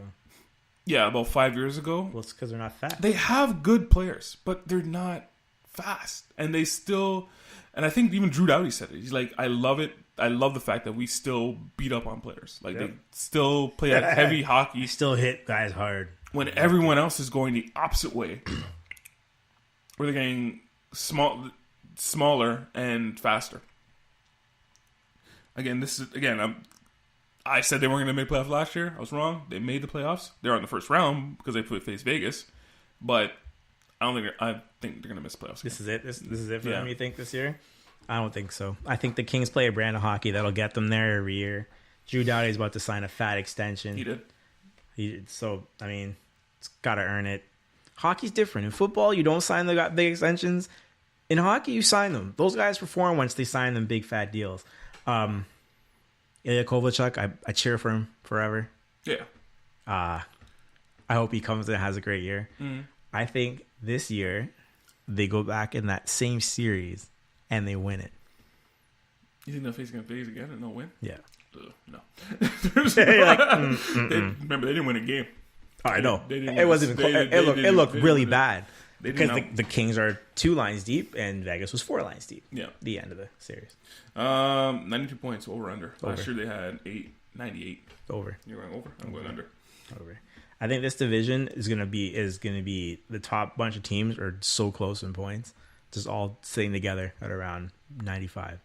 I think the top teams were going to be very good, and then this is where I'm going to start getting into the kind of top teams. The Ducks, I think they're in the same kind of boat as the Kings. You have Getzlaf and Perry, both great in their prime. But they're both 33 right now. Perry's hurt. Yeah, Perry's hurt right now. He's coming back, but yeah. I think the new year. I think he's hurt for a while. How do you feel about them without Corey Perry? I think this is a team that's going to be kind of average. If they make the playoffs, I wouldn't be surprised. But if they don't make the playoffs, I wouldn't be surprised either. Right. I think they're still kind of a solid team, but it's past their prime now, man. John Gibson could be a good goaltender. I don't know. There's a lot of questions on his team that I don't. I don't know. They didn't make the playoffs last year. Yeah. They lost San Jose. They got swept. They got swept by San Jose. Yeah, I don't know. I don't know how you feel about this team. No. You're definitely right about that. They finished second in the division last year. Yeah, and they're old. They're getting older. Perry's out. Kessler, like, what is left of that guy? Like, what else does he have? But I think they're in the conversation. Yeah, they could be. They might be the outside team looking in, though, when it's all said and done. They could be. 96 points. Last year they got 101. You going over under? Let's see. I have them right around that 95, so I got to say under. Under? Wow. I got to say under. I'm going over. Golden Knights. Oh, we're going to them first. Golden Knights. I guess. Added Pacioretty. What else did they have? They had another center. They had? I can't remember. Hold on. Anyway, so they added, took away 2, added 2 better guys. Yep. I think if they can continue playing that same brand of hockey they played last season, I think they can win some games. I think they can still win the games. I think the Capitals put the game plan that the rest of the league can follow on how to beat the Capitals, but how to beat the Golden Knights, but I still think they are still a good team and can win some games. Fleury, he's 33. Yeah. A lot of head injuries. You think he's had enough? He was out earlier in the year. Almost half the season. Still was good, though. Yep. Can you rely on them the whole season? No. You still have Subban there, backing him up, which when he came in, he was really good for him. No, didn't the Leafs just cut Malcolm Subban? Leafs just No, cut Subban? he's on Okay. He's on Golden Knights. The defenseman was on the Leafs. Yeah, you're talking about You're talking about the defenseman. You're talking about the other Subban. Yeah, he got on the I think he's on the Marlies. Yeah, your thoughts on the Golden Knights? Pacioretty and Stastny. That's sorry. I don't know why What have they won? Well, Pacioretty's a 30 goal scorer who's playing on Montreal Canadiens. He didn't score 30 points last year. I think he scored like 25. Yeah. 25 goals. Excuse me, not points, goals. I think on this team, he's going to get 30. Stastny, I think he's going to be around 32 as well. I think they're going to play together. I think they're going to have great. But that whole winning thing, it only works in basketball. To me, anyway. You plug guys in the NHL and it works out just fine. Yeah. I think you might have lost a bit of the winning attitude because those guys are all outcasts from other teams that went to Vegas and they worked their tails off. Yeah, they still are. I think you remove some guys that work their tails off and replace some of guys that may not work so hard. You don't think Pacioretty's going to work hard? Seeing that he's like in Montreal and he's being almost a lot of the blame was falling on his shoulders. Yeah, mainly because he wore the C. But it is what it is. I think, and I don't think it's a big fall off. Don't get me wrong. They're not who they were last year. I don't think they don't get as far. They finished first in the division last year. Yeah, they won't do that this year, and that's just obvious. But I think they'll be a good hockey team, but not the miracle we saw last year on ice. No, I think so. I think so too. Yeah, I think so too. Last year they finished with 109, 97 points over under. Yeah. This is one of the tougher ones. I'm gonna go under. I'm gonna go under 97 because I got 95 in my brain.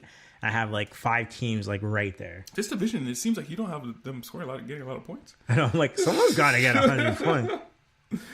All right, the Flames. This is my big improvement team. They've probably improved. This is why I said the Flames probably, arguably, they argued like they could have added Lindholm, Neal. Last year they were hurt a lot, and I think all of us again we had these guys in the playoffs. I think all of us had them in the playoffs too. Yeah. But they were hurt a lot last year, and I think that really, really hurt them. They finished off in 5th in the division last year. I think mainly because of injuries, but coming into this year, if they could stay healthy and with the additions they did, I think they could be like Johnny Hockey is going to be Johnny Hockey, and I think this team's going to be a problem for these guys in this division. I have this as my most improved team in the league. Yeah, point wise. Mm-hmm. I think they're going to take a lot of points away from the 2 teams we talked about previously. Hannafin's another guy they added too.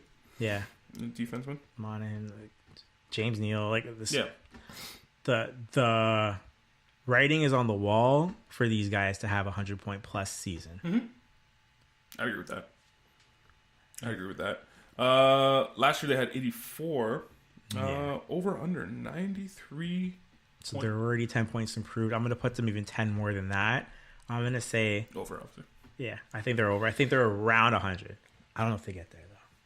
No, I think they get there. Yeah, I think they get there 100. And finally, this division, the Sharks. This is just. Do you want to start? You know what? This is my thing about the Sharks. When are they not going to have the puck? Yeah. With the amount of talent they have on this team, adding obviously Erik Karlsson, it's going to be a toss up between, and I think it's going to lean more towards the Sharks. It's going to be a toss up between defensemen. He's going to be the Predators or Sharks. Yep. Who has the best? They arguably have 3 of the top 20 defensemen in the league. Karlsson, Burns, Vasek. Yep. Now Joe Thornton's hurt. That's fine. I think he'll come back. That's fine. We don't need him. Yeah. This team. As soon as they added Karlsson, I was like, yeah. And they will be who we thought they were for the last 5 years. They're this solid. year, They're a solid I'm team. gonna like. There's no way they can't be the team that we think is a Stanley Cup contender this year. They've been to the Cup once, right? Yes. They lost to Pittsburgh. Yes. They're going. I think this is a team that's good enough to A, go back there, and B, get it done this time, because I think they were good enough last year. They unfortunately got steamrolled by Vegas. They've gotten better. I can't think of anything that's fallen off on these guys. I don't like. They should have 115, 116 points this year. Like I said, there's like with the amount of skill in this team, Yeah. they're gonna have the puck all the time. Oh, they're deadly. It's gonna be crazy. Over under 97 points. Oh, over. Over. I'm also going over. Like, why is that even a? Let's make it 107 for interest. Last year they had 100, so definitely going over. Moving on to the East, the Metropolitan. Now, I don't know if you guys caught on, kids. I made a list of how we're running down, and if you can kind of guess, it's actually for just me personally. It's actually going from worst to best, in my opinion. If you notice, that's the way I'm running it down. I don't know if anyone have caught that.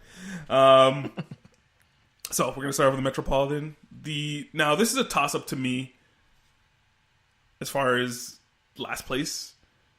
Islanders or Rangers, kind of flip a coin. I'm picking the Islanders. Full rebuild mode now. Yeah, I guess They're probably hurting because they probably lost Tavares and gained a GM. They gained Lou Lamoriello. It's rough. yeah. I think this division has 3 basement teams. I don't know why we only have 2. But the Isles, I don't know where they're gonna go with this. Like, they had no contingency plan in case they lost Tavares. I don't know. Well, they brought in Lou Lamoriello. Like before, when they had to rebuild, before they didn't really have anyone in place. Now they have Lou Lamoriello. Lou Lamoriello, Who rebuilt the Leafs in 3 years. And a little bit of luck has to come with these things, but they have Barzell, the centerman. I like him. Yeah, He looks like he could be a top player in this league. So you got that. So I mean, I guess, but yeah, the Islanders, I don't see much. Even if they still had Tavares on here, I'd probably put them in like the bottom 3 of this division. Still, the same. I don't want to build around Barzell. No, No. he's good. I don't know if you build around him, but He he's had a good good. year, but he shouldn't be playing all those minutes in Yeah. an NHL team. Yeah, he's 21 years old. Yeah, I got nothing. They're a basement team. Basement team. 80 points over under. Last year they had 80. Last year they had 80 as well. I guess under. Yeah, under as well. The way we're calling this. Rangers. Not much to say about these guys. There's they don't have anybody anymore. Yeah, I don't know. They shut it down. They broke it up, I guess. And I think, was it last season they sent out that letter saying that they're going to be fully committed to the rebuild or something like that? I think it was last year. Yeah, that's right. And people had a huge problem with that. I don't understand. You want honesty from these teams, but when they give you honesty, it's bad. Well, I don't want a team to be like, we're going to lose. Hey, guys. What else are we going to do? We ain't going to make it. We're going to lose. The only problem with this team is they still have Lundqvist. Lundqvist. I'm mispronouncing that. Yeah. King Henrik is still there. Lundqvist, 36-year-old. He's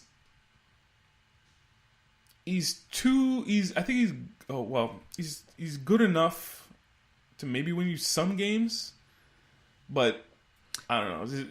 He doesn't have it anymore. But he doesn't want to leave either. He doesn't want to leave. So he reminds me. He reminds me of the big guy in the Knicks, the center. Big guy in the Knicks right now. Yeah. Shoot. What can I think about that? Yeah, that guy. The European guy who's hurt. He might not come back till January. See, that's why we need Wells. Damn it, Wells should be here, but he's not superstar great, but he's good. But he's not going to drive your ticket sales. Not anymore. Do you know what I mean? Right. Not anymore. And he was good. He was great. Two great years. 2 fantastic years. Christoph Porzingis. Yeah, there. Thank you. Go. So this next year, really, you're going to find a superstar. You're going to be playing. Or try to. All young guys. You don't have a guy, but you're going to throw a bunch of guys out there, and someone's going to end up scoring a lot of points. Mm-hmm. Chittle, or Elias Anderson. Pick one. What? Who's going to be? I don't know. Who's the guy? Who's now over 60 points this year? I don't know. That's what we're talking with the Rangers. Yeah. That's what the Rangers are this year. Yeah, I don't know. Pick a guy. Over under 75 points last year. They finished with 77. Over under. They gotta be worst team in the league. They gotta be worst team. Under. Gotta be. Interesting. The Devils. Oh, the Devils. The Devils. You have them as a basement team, eh? No, not them. No. If I'm gonna go with the other basement team in this division. Oh, well, you deem as basement team, but I'm going with the Devils right now. I think now Devils fans, you're gonna hate me. They're taking a step back from last year. Yeah, I think that was a one. I don't think they're gonna cash that lightning in a bottle. Yes, they still have Taylor Hall. Taylor Hall is still gonna be Taylor Hall. Do not get me wrong. Award-winning Taylor Hall. Yeah, he's still gonna be Taylor Hall. But I think that was lightning in the bottle last year, and I don't think they're gonna repeat that. Their goaltending to me is very shaky. I don't know. Like, they still have Corey Schneider, who's supposed to be the number one. Doesn't look like a number one. And they got a couple replacements shaking around there. I don't know. To me, I don't know. I don't think they're going to repeat what they did last year. Which nobody called, actually, to be honest with you. Nobody called. Well, no one knew what was happening. But let's see. In the offseason, what did they do? A whole lot of nothing. Yeah. And there's no way they're going to get better without trying to get better. That's not. I know the players are a year older, but now the league is ready for you. Mm-hmm. That's what I think. So yeah, and I think they're going to get beat down. Yeah. Over under 91 points. I think last year they had 97. Yeah, I think 91 is a lot. Mm-hmm. I think because the Flyers are better, they're going to be under, but just slightly under. Under? Yeah, I'm also going under. Hurricanes. This is my other basement team in the division. So when you say basement, who do you think is going to worst in this division? The worst? It's going to be the Rangers. Rangers, then Islanders. Then Canes and Islanders. Then Canes? All right. Okay. This team is very weird to me. Last year I had them in the playoffs because I thought their youth would just step it up. Big mistake there. Not a huge mistake. They were just, well, yeah. As far as points concerned, they were way out because the only team above them, the team above them was New Jersey. Yeah. See, they added Dougie Hamill, but at the same time, I think they should be kind of still trying to figure it out. But I don't know. It seems to me they don't know which direction they want to go to, like rebuild or let's keep trying to go. I don't know.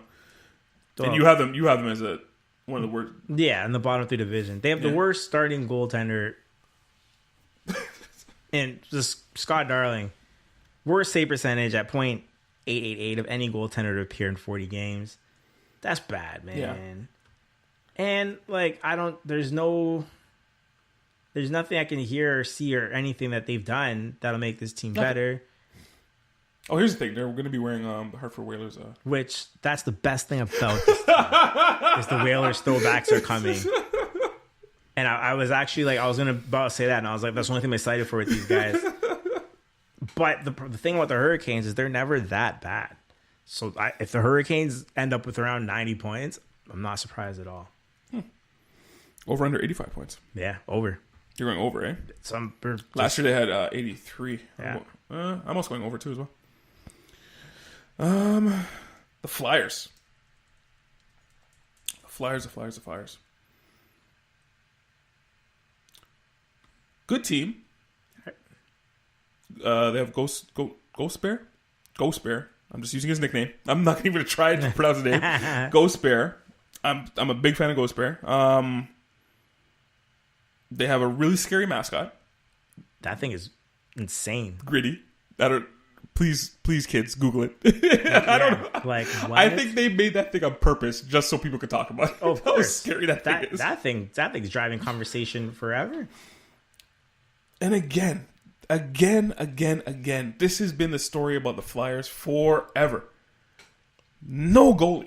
Who's playing goalie? No goalie. If they had a goalie, to me, this team might be top 3. Now,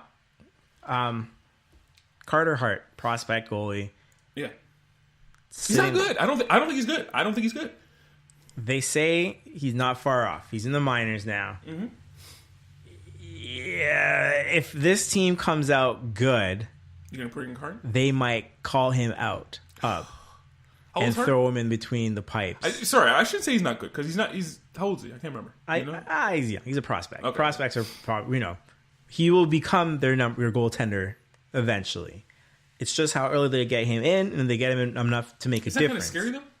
Yeah. Oh, of course. Your season's hanging on a kid that hasn't played yet. Kazuru's too good for this team to suck. Like he's one of my favorite players in the league. Yeah, He does it everywhere. he's getting a little long in the tooth himself too. Yeah. Well, what do you want from that guy? He's doing it for a long time. But in hockey, I think guys can last and be good for longer. Mm-hmm. Yeah, Wayne Simmons, always good. Yep. I like him a lot. He's tapering off though too. You think so? I don't think he's that old though. No, he's not old. He's just not. Yeah. Over under 97 points for. Over under 97 points for these guys. Last year they got 98. It's so hard. Like, why is the number so good there? It's so good. Under. I'm going under as well. But like playoffs, but just under that. Washington Capitals. This is a funny team. Now, do you think Trotz made this team or no? I think that's where. What do you mean Trotz made this team? Do you think he's an important piece of this team as the coach? Well, yeah, they've been trying for a while, and Trotz seemed to be the catalyst, or I guess I think last year he said they felt the pressure. Washington actually felt the pressure by winning and losing all the time. Yeah, When and especially when it came to facing off against the Pens, they played tight, and they felt the pressure. Last year he said, you know what, we just threw that all out the window and we just went for it. balls to the wall hockey. Balls to the wall, let's do it, let's just play loose, blah, blah, blah. And they won, and it showed because they won the Stanley Cup. This team, they are the champs, and I think like they're the champs. Like you got to figure out a way to go. But this is the thing that everyone's talking about. This team is they're saying they won the cup and that's it. Nope, because they're beating Boston 6-0 right now. Well, that's fine. It's the first game. And a lot of people think they're going to have that whole Stanley Cup hangover. This team, I don't know if I fully believe that. they're way too good for that. There's just too many guys. Mm-hmm. Kuznetsov, Ovechkin, Carlson, Oshie, Backstrom. I think they know now. I think they know this is how we win the cup. They can get it done. They know how it's done, and they have a formula they can go with. I think talent wise, they're top 3 in this league. I don't think I'd go that far, but yeah, Top to bottom, I think they're fantastic. Mm-hmm. I think the Stanley hangovers. I think they're going to try even better. I think back to back is their goal. I don't know if they're necessarily going to win this division, as you can see by my listing. I don't think they're going to win this division. I don't think they have to. No. I don't think they have to. And it goes with the next team on the list, but I don't think this team has to. I think they know what to do. Over under 97 points. Last year they finished with 105. Over. I'm also going over. I think they're better than last year. Shoot, put that in the wrong spot. Next team on this list, Pittsburgh Penguins. Whoa. This team, it's going to what Chicago Blackhawks are going through. It's going to happen to this team. Not this year. It's coming though. Yeah. It is coming, but it's not going to be this year. They're now the Patriots of the NHL. Every year you're gonna hear, are they getting old? Are they getting old? Are they too old? Are they done? Are they done? Is this Are they it for too them? old? It's not gonna be this year though. We all know about the Pittsburgh Penguins. They're still gonna be a solid hockey team. They're still gonna be good. My only question with this team is Matt Murray, the goaltender. Wasn't good last year. He was going through a lot last year though, because his father died. His father passed away. Mm-hmm. He was going through a lot. I think you'll see improvement. I think we'll see though. Was that just a one-off year, or is that Is that decline? Yeah, or is that kind of like because goalies in this league nowadays? It seems like I couldn't even tell you who's a good goalie right now. Actually, I couldn't even tell you because goalies, they're good for 2 years, bad for 1 year, and then they come back. It's like I don't know what you're gonna get from year to year. That's my only And of course, their defense is kind of questionable. Their offense usually The defense, the defense is all the question. Is Jack Johnson going to be the savior they're looking for? We don't know. For the first time in forever, they had 3 guys in the top 10 in scoring. Did they trade Jack Johnson? Didn't they bring in Jack Johnson? Sorry, yes, they brought in Jack Johnson from the Blue Jackets. Yeah. Thank God. Sorry, Okay. you're right. No, you're right. But last year, Malkin, Crosby, Kessel, top 10 in scoring. Yeah. Okay. First team since the 03-04 Lightning, when all they were was St. Louis and Richards. Okay. Anyway, this team in the playoffs doesn't play defense. They let everyone score. Me and you can put on skates, okay, in March, wherever, and we can score in the Pittsburgh Penguins. That's who they are. If they shore that up, they're as dangerous as they've ever been. Because Malkin, Kessel, and Crosby are all playing some of the best hockey they've played. Right now. Well, they did last year, and I'm going to assume Phil Kessel is still great this year. Malkin and Crosby, we already know about. He'll still score. But Kessel being in the top 10 in scoring, I was like, oh, okay, everyone is who they're supposed to be. This is the first time they did it. All right. And they lose in the second round. If they shore up that defense, that changes this year. They lost to Washington. That's right. They're probably like the first time. Yeah, basically. They're like, oh, we did beat them. Over under 102. Over. Last year they got 100. I'm also going over. And finally for me, the Blue Jackets. Nice. The Blue Jackets. Austin Matthews scored an OT. Leafs beat the Canadians 3-2. Yeah, who cares? Now, anything you want to say about this team? You got them on top of the division from what your rankings here say. So I think this is it. I think this is it. This is the last year for this team. This is the year. This is the year. Because they already got Sergei Bobrovsky. Sergei Bobrovsky. Yeah. Apparently he wants to leave. Yeah. And Panarin, he also wants to leave, their left winger. Apparently next year they're not signing back and they want to leave. They're thinking about it. Yeah. And they want out. My thing is, do not trade these guys. Obviously they're looking for another contract for next year. So they're gonna play lights out. Because they want other teams to go, hey. And if I was a Blue Jackets, I would say, yes, give us that production. We're not going to trade you. If you do leave, it's thanks for the cap room. See you later. Go re-sign. Or who knows? Maybe we'll go far and you'll want to stay. I don't think they will because all the rumors and stuff I hear is they're gone. This is it. I don't think the Capitals and the Pens want this division. Let me rephrase that. If they don't win the division, it won't bother them. The Capitals and the Pens. Yeah. That's where the Blue Jackets can come in there and step it up. Wow. I think Seth Jones, Norris winner, Norris's best defenseman this year. And I think it's just go for it. Go for broke this year. And this is the year they have to do it. This is the year for them, for sure. They lost to Washington in the first round last year. Well, yeah. Washington's pretty good. Yeah. I don't know, man. Riley Nash is their only pickup. That's weird. Yeah. They have a good team. I think they have a good team. They are a good team. Yeah. I do like Seth Jones. I don't think they're ever going to be better than the Caps or the Penguins. But if we're just talking straight division, are they an over 100-point team? Yes. Okay. I think so. You don't think so? Nah, I don't. I think they're close, though. Yeah. This division, only 2 teams got 100 points in this division last year. Yeah. Over under 97 points for this team. 97 is a lot. I'm going to go over. You're going over? I'm going over, obviously. All right. And finally,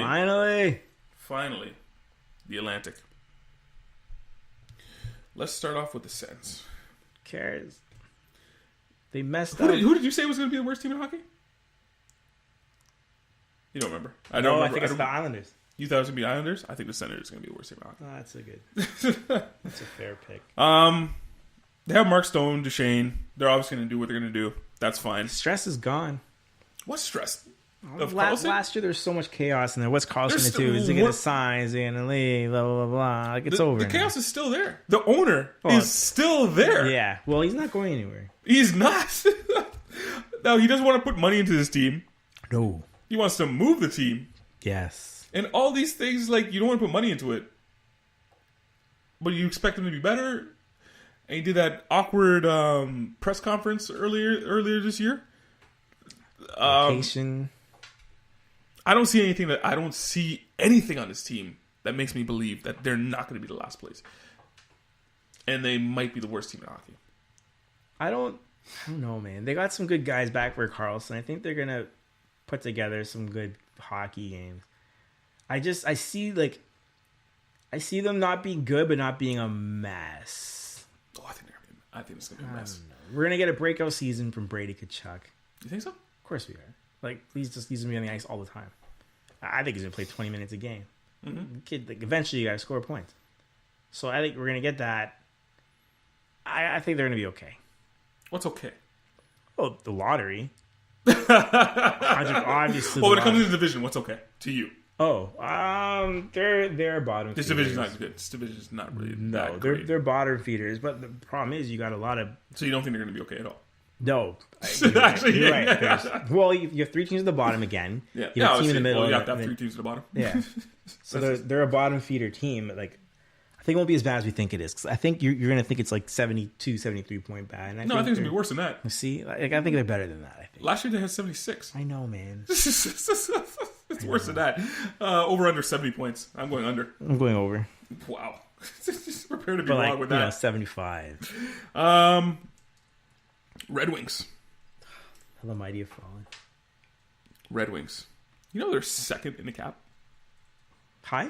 Yeah. Yeah, Thomas Vanek. And you look around, you're like, what the hell are you paying for? Zetterberg. They got, like, the problem with they got old guys and they're good and they're not even playing. Like, this team is just chaos. I don't think they know how to rebuild. They're kind of, yeah. They're so long. They're in the middle of, let's try to rebuild, but we got too many guys that we're paying. And when I saw that, I was like, you guys are second highest in the cap? For what? Now, mind you, they finished in the middle of the division last year. Well, kind of in the division. They're fourth last. They finished above the Montreal Canadiens. Yeah. Whoop-de-doo.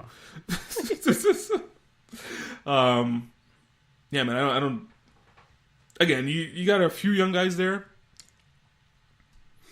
But really, I don't think they're paying too many guys. I don't think they know what to do. Yeah. They're just bringing in veteran after veteran, putting money in their pockets, and please score goals for us.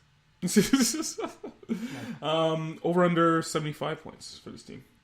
Jesus. Last year they were at 73. Wow.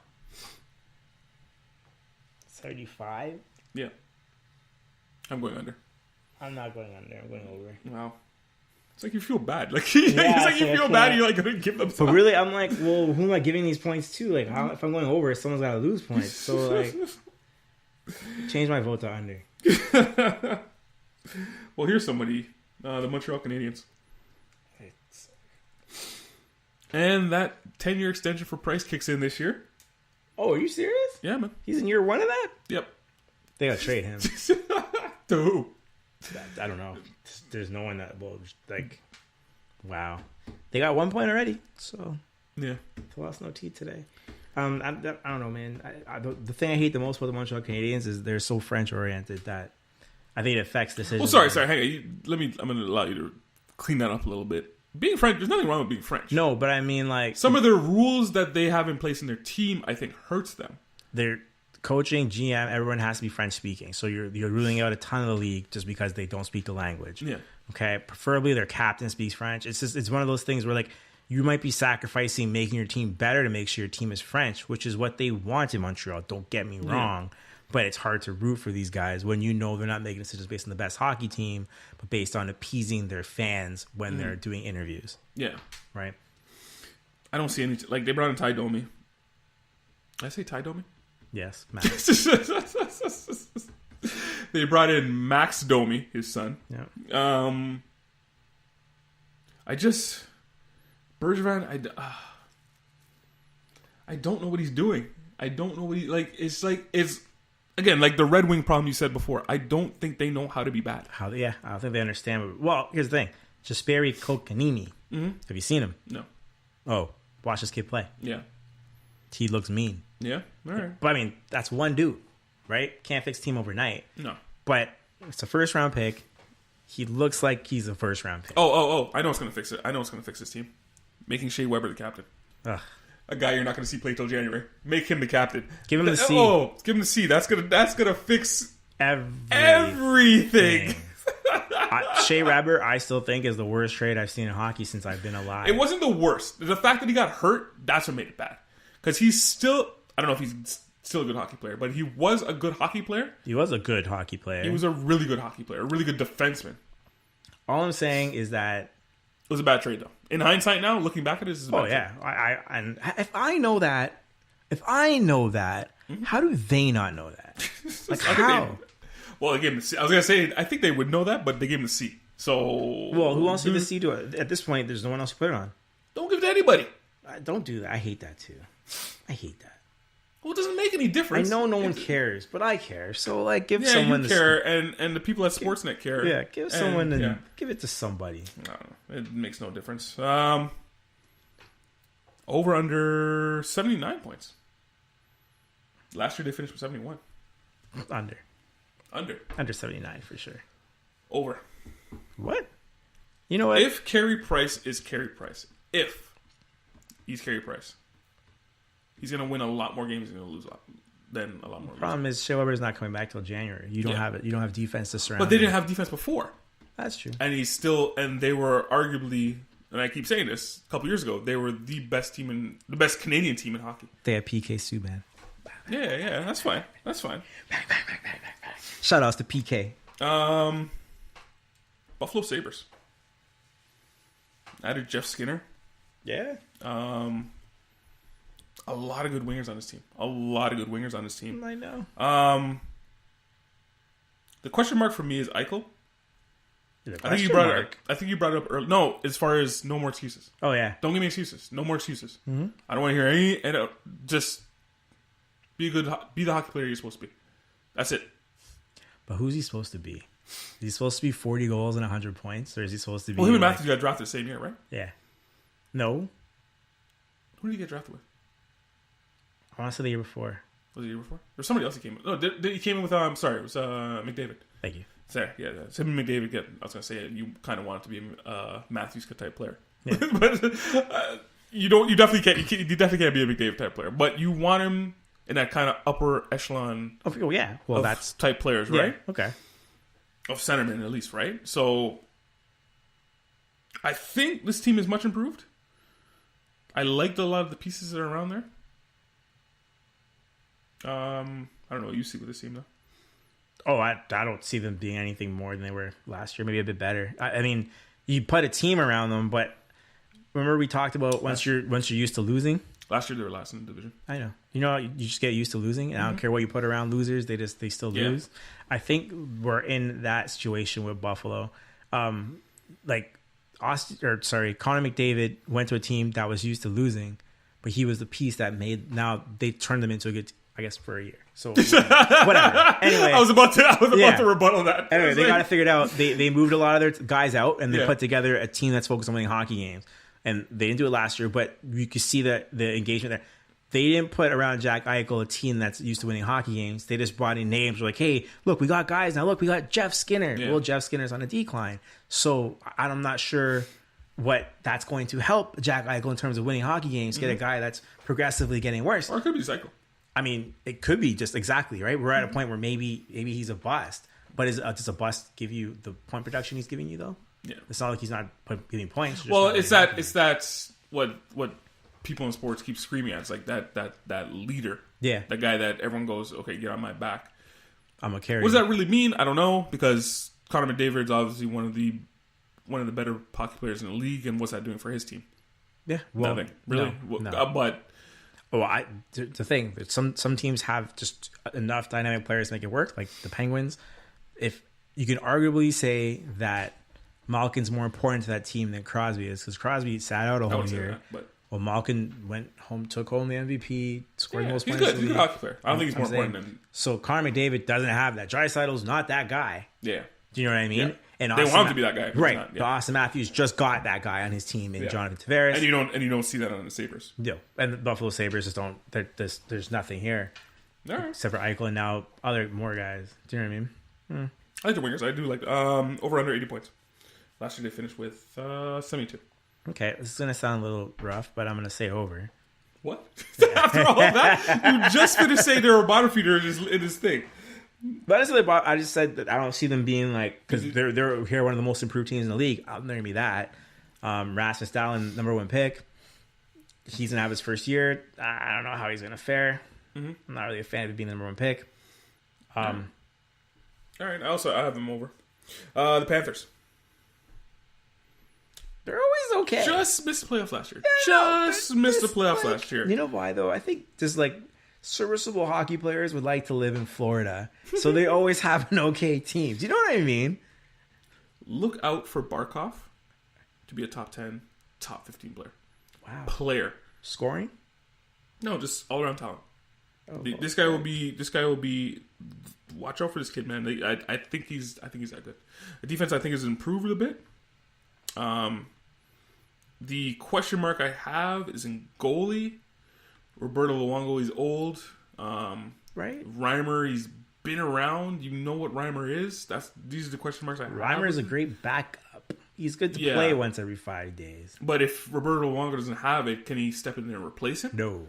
You gotta get another guy. Because he's only good in that backup role. Yeah. Now, they added Mike Hoffman. Yeah. Mike Hoffman is 22 to 25 goals. Pure great shot. Mm-hmm. Barkov, Vincent Trocheck. They're always good. Yes. Well, in the last couple of years, yeah. Do you know what I mean? Yeah. Like, this is a team. This is the classic team that keeps every year a little bit more. It's a little bit more. It's right? a little bit more every year. They're going to be around. I don't know though. But the thing is, with the other 4 teams being so like not good, like are they better? Like are the Sabres going to be better than the Panthers? And the answer I think is no. Maybe they haven't gotten good enough to be better than the Panthers. Mm-hmm. And the Panthers got just a little bit better. Luongo, I don't think is the goalie the whole year. Eventually, he'll give up the job to some young buck. You have to get somebody. You do have to bring in. You do have to bring in somebody. He's about to be. I don't know what's going on in their minor league systems. I don't know who's coming up as far as goaltending is concerned. But eventually they'd have to. Find somebody. And it's got to be. I think it's this year. This is the crossover for Luongo. He's a song season for that guy. Over under 94 points. Oh. Over under is so high. Like I'm like, oh, really. Last year they had 96. I thought it would be an easy. I gotta go under this year. Like I have to. Your over unders are all over the place. Man. I know. Start going over. Maple Leafs. I'll let you go. You want to say them next? That's who's next. That's who's next on my list. Man, they won free agency. Yes, they have a problem right now. Yes, which the problem is. Nylander is not on the ice, and the season started now, so now it's a serious problem, and you got to deal with the other guy soon. I don't think it's a problem. Nylander, I don't think it's a problem. He's gone? Trade him. Get rid of him. Trade him. And then that's easily done. You're not going to pay all these guys money. You're not going to pay them that much money. They said the first thing Dubas said was he's going to sign him. He's going to figure it out. That's what Dubas said. But and he'll figure it out by getting rid of one of them. Because this guy's looking for what? 8? 9? That's what he thought. He thought he's worth that, which, what did he'll probably get around on this team to make it work. I think you need to pay him around 3 or 4, 5. He's got to sign a short deal. A short deal. Sorry, you need to sign a short deal. Because when his contract's up, then you sign the other guys. Yeah. He's got to sign his short bridge contract. The problem you have on this team is defense. And you're not addressing that. I don't like the goalie. I don't care what anyone says. I don't like him. Everyone keeps telling me he's the Grand Fuhrer. But the thing is, Grand Fuhrer let in 4 goals. But the thing around him, the team around him, Edmonton at the time, would score 7 goals. So they just made up for it. I don't think Grand Fuhrer was a good goalie. They're just okay. They just made up for it, and that's what's going to happen on this Leaf team. Grant, do what you do. The problem they have really is that Mitch Marner now is looking at Nylander and being like, well, I want to go somewhere and get $7 million. Like, I'm not going to be a star here, which you won't. Marner, I think he wants to be a star, and he wants attention. I think so. I would definitely try and keep Marner. Yeah. Definitely. Trade Nylander. Get that defenseman you need. His Gardner to me is not a number one. Not to me. And he's the most polarizing guy on this team. He's not a number one anywhere. Like when you look, some people think he is. Some people think he is. Really bad games. Yeah. As far as centerman is concerned, you are set. You are set in that department. You have the best center combination I've ever seen. I forget in this league. You have to go to Crosby, Malkin, Stahl to consider. And yeah, you got Matthews. You got this kid called Tavares. I think they got him off the Islanders. I heard he's good. Keep out for it. Look out, kids. Look out for this guy. I heard he's good. I think that's how you pronounce the name. Tavares. I think that's how you pronounce it. Eventually, everyone's saying he's going to wear a C, whatever the hell that means. Give it to him. I don't understand why. Apparently, I think they're going to wait a year and then give it to him. But Matthews had no problem with that. Apparently, he was ecstatic to bring him in. Now, the only question I'm going to ask you, and if Wells is here, he's going to say an emphatic no. Should we make of anything that apparent beef between Matthews and the coach there? Yes. Why can't I think of his name right now? Yes. What's your coach there? Babcock. Sorry. Absolutely. You think there's a rift there? I think it spells the end of Austin Matthews in Toronto. You think it spells the end of Austin Matthews and not the coach?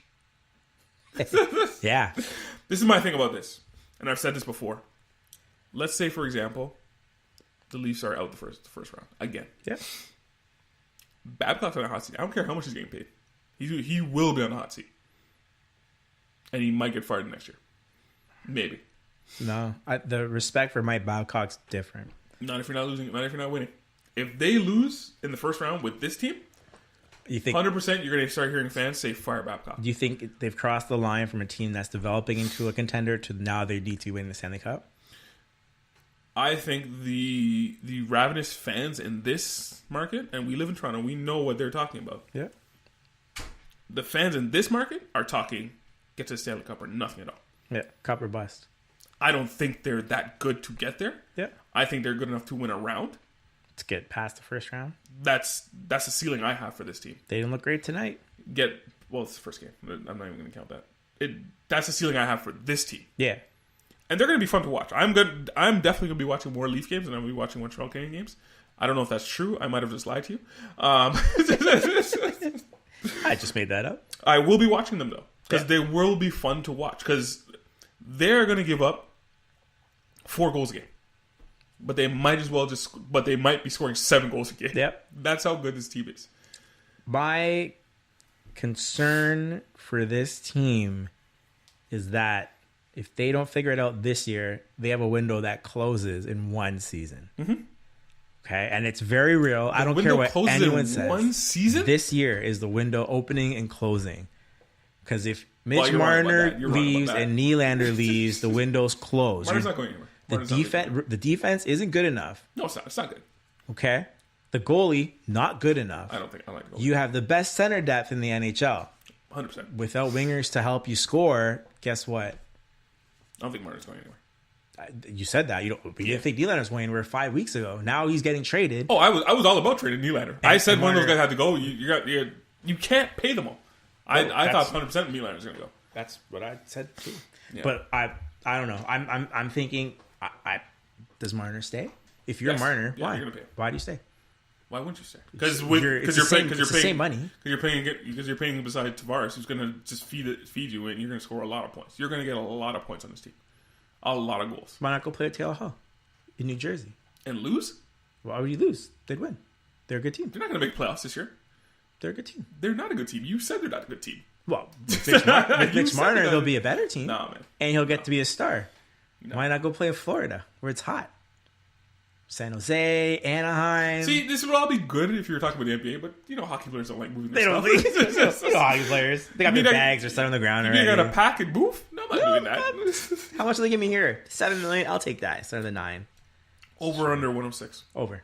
Of course you're going to say over. No doubt.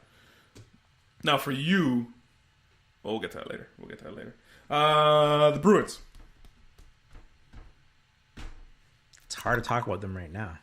They're getting shellacked. They have the best line in hockey. First line in hockey. Yep. The Bergevin line. They just signed Halak as a backup, Yep. which I think is a very good sign for them. McAvoy, the young kid on D, watch out. This guy will be in talks for the Norris this year. He's not going to win it This year? this year. Wow. This year. He's not going to win it. He is not going to win. But people are going to be putting his name in that conversation for the Norris. Wow. That's huge. This team is really good. Really good. I think they're just as good as they were last year. They're mean. Yeah. Pasternak and McAvoy, that's the future. Zdeno Chara, they got to stop playing him soon. Well, they have a mixture of veteran guys with the young guys. Yeah, and they're just play separate. They're just on separate lines, so it's fine. But I eventually you got to hang Zdeno Chara out to dry. Yeah, I'm not even really worried about Chara, really. You got guys that replace him. That's fine. They're not going to be as big and physical as him, but obviously you got guys to replace him. Yeah. I'm not really worried about him. I mean, that Bergeron line is just killer, man. It is the best line in hockey. It's the number one line in hockey. Yeah. No questions asked. No. Well, I guess Tampa Bay. No, better than them. I don't know. Better than them. Stamkos. Yeah. Over under 101. Over as well. Oh, Me God. too. And finally, the Tampa Bay Lightning. There we go. Again, another team I don't know what to say about these guys. It's just good top to bottom. No holes. I just like them a lot. Love them a lot. You want to say anything? No, like, is this the year? If you told me every they can win every award, They'll win everywhere. I would believe you. They can literally win every award with the amount of talent they got on that team. Well, they even get the President's Trophy last year. Mind you, they skipped up the last day. Yeah. Like, that's how much I like this team. Over under 107. Under. What? That's right. I'm going for it. Wow. So obviously you probably got the Leafs at number one. We'll just go into some predictions here. So we'll just basically that we went through all the teams. Now we're gonna go into some predictions as far as who comes out of the division and whatnot. I also got Wells' predictions here. Oh, Wells. So I'm gonna ask you, Smythe. It's like Wells is here. I know. It's almost like he's here. There's a few things he's probably like, he's going to listen back to this podcast and goes, you guys, I can't wait to rip it. Yeah, he's like, I can't believe. So we'll start off with the last division we left off. We got the Atlantic. Do you want to lead off with all these predictions? Or do you want me to say who I got and then you go? I mean, I have the exact same teams in the playoff as last year, unfortunately. What? Lightning, Leafs. All right, so in the Atlantic, who do you got? Give me top to bottom. Oh, Leafs the top. Leafs. That's right. Then the Lightning. Lightning. Then the Bruins. And then close. All right. So in the Atlantic, Wells has Lightning, Bruins, Leafs. So again, same but different order. I have same order as I have also same as Wells, Lightning, Bruins, Leafs. Same as last year? I don't think it was the same as last year. I had Montreal in the playoffs. No, I mean the actual way they finished last year. That's how they finished last year. Oh, is that how they finished? Yeah. I was very tempted to put the Panthers in there. Very tempted. But the top three. Yeah. Very tempted, but then I thought about it. I thought differently. The Metro. Where did you put them over the Leafs? Yep, I would have put them over the Leafs. I thought differently of it. The Metro, who do you got? Penguins. Mm-hmm. Capitals. Mm-hmm. Blue Jackets. And the Blue Jackets. Oh, interesting. Wellesley, he has the Capitals, the Flyers, and the Pens. I have the Blue Jackets, the Pens, the Capitals. Yeah. Which, if you couldn't guess already. Who are your wildcard picks? Devils. What? Wow. And? Come on, man. Panthers. The Panthers? Yeah. All right. Wellesley has the Sabres and the Panthers. Sabres. I have the Flyers and the Panthers. All right. Moving on to the West. Pacific. The specific. Pacific. Who do you got in the Pacific? Was the easy one? Yeah. Sharks. Mm-hmm. Knights. Mm-hmm. Oilers. Sharks, Knights, Oilers. Wellesley has the Sharks, Oilers, Knights. And I have the Sharks, the Flames, the Knights. Flames. Mm-hmm. The Central. What do you got? And you would think you would show prep and have this already ready. Yeah. You would think you would. The Preds. Preds, yep. The Blues. The Blues. The Jets. Wow, you have the Jets in third. Yeah. Wellesley has the Jets, the Blues, the Preds. Yep. I have the Jets, the Preds, the Blues. Yeah. Wild card, who do you got? First wild card. The Flames. You got the Flames. Second wild card. The Dallas Stars. And you have the Stars. Wellesley has the Stars, the Flames. Ooh. And I have the Ducks and the Stars. Ooh. All right, that's it. Everyone's got the Stars coming That's it. through. Probably next episode we'll hand out some awards, which will also get Wellesley into able to Hand them out preseason awards or just preseason awards for Just give 'em NHL. Might also get into a bit of the NBA and also the football. We're doing a full NBA preview next week, and we'll also have to sit in and watch the whole thing. But I think that's it. I think that's it for this podcast. Yeah, that was covered a lot. Yeah, covered quite a bit. We did a good job, Obviously, we're gonna when it comes to the NHL, we're gonna be completely wrong, just like last season, right? I'm like, just like last season, we're gonna be completely wrong. I think there were 9 new teams that came into the playoffs last year. oh my god! You know what we should do? We should have like a percentage of accuracy. Of us, Yeah, it's gonna be pretty you're- low. That's what the NHL is. Like surprise teams just pop up. Anyone get in? There's a few. Just teams that they're always going to be in there, and there's some that they just pop up. Yep. And then the following year they're going to be gone. They're gone again. Oilers. Yeah, I don't think so. They might. No, I'm saying they were there. Oh yeah, before, sorry. Yeah, last they were year, there and then they popped it. Yeah. They're popping back in this year. That's it. All right. That's it. You can find us, the Team Podcast, on our social media sites, Facebook, Instagram, Twitter, and our favorite Tumblr. Also, though, we just started some video game groups on Xbox and PlayStation, so hit us up on there and come play some games. Me and Wellesley got some good stuff going on NHL for PS4. So let's game. I'll see you guys soon. Wellesley, you want to tell them where you can find the Horseplayer Podcast? Oh, that's right. A, you're not here. B, you can't find You can't find it anywhere. Oh, mean. Apropos. And please, yes, of course, you can find everything in the Park Daily, theparkdaily.com, where you can find all these podcasts. You can find us, our Twitters, our Instagrams, everything. And also, when you go on there, rate us. Please rate us. That helps us out a lot, especially on iTunes and all these app stores. Rate us. Leave a comment, whether you love us or hate us. Mostly if you love us. Yeah. Yes, please. It helps us out a lot. And that's it. Hit him with that theme song.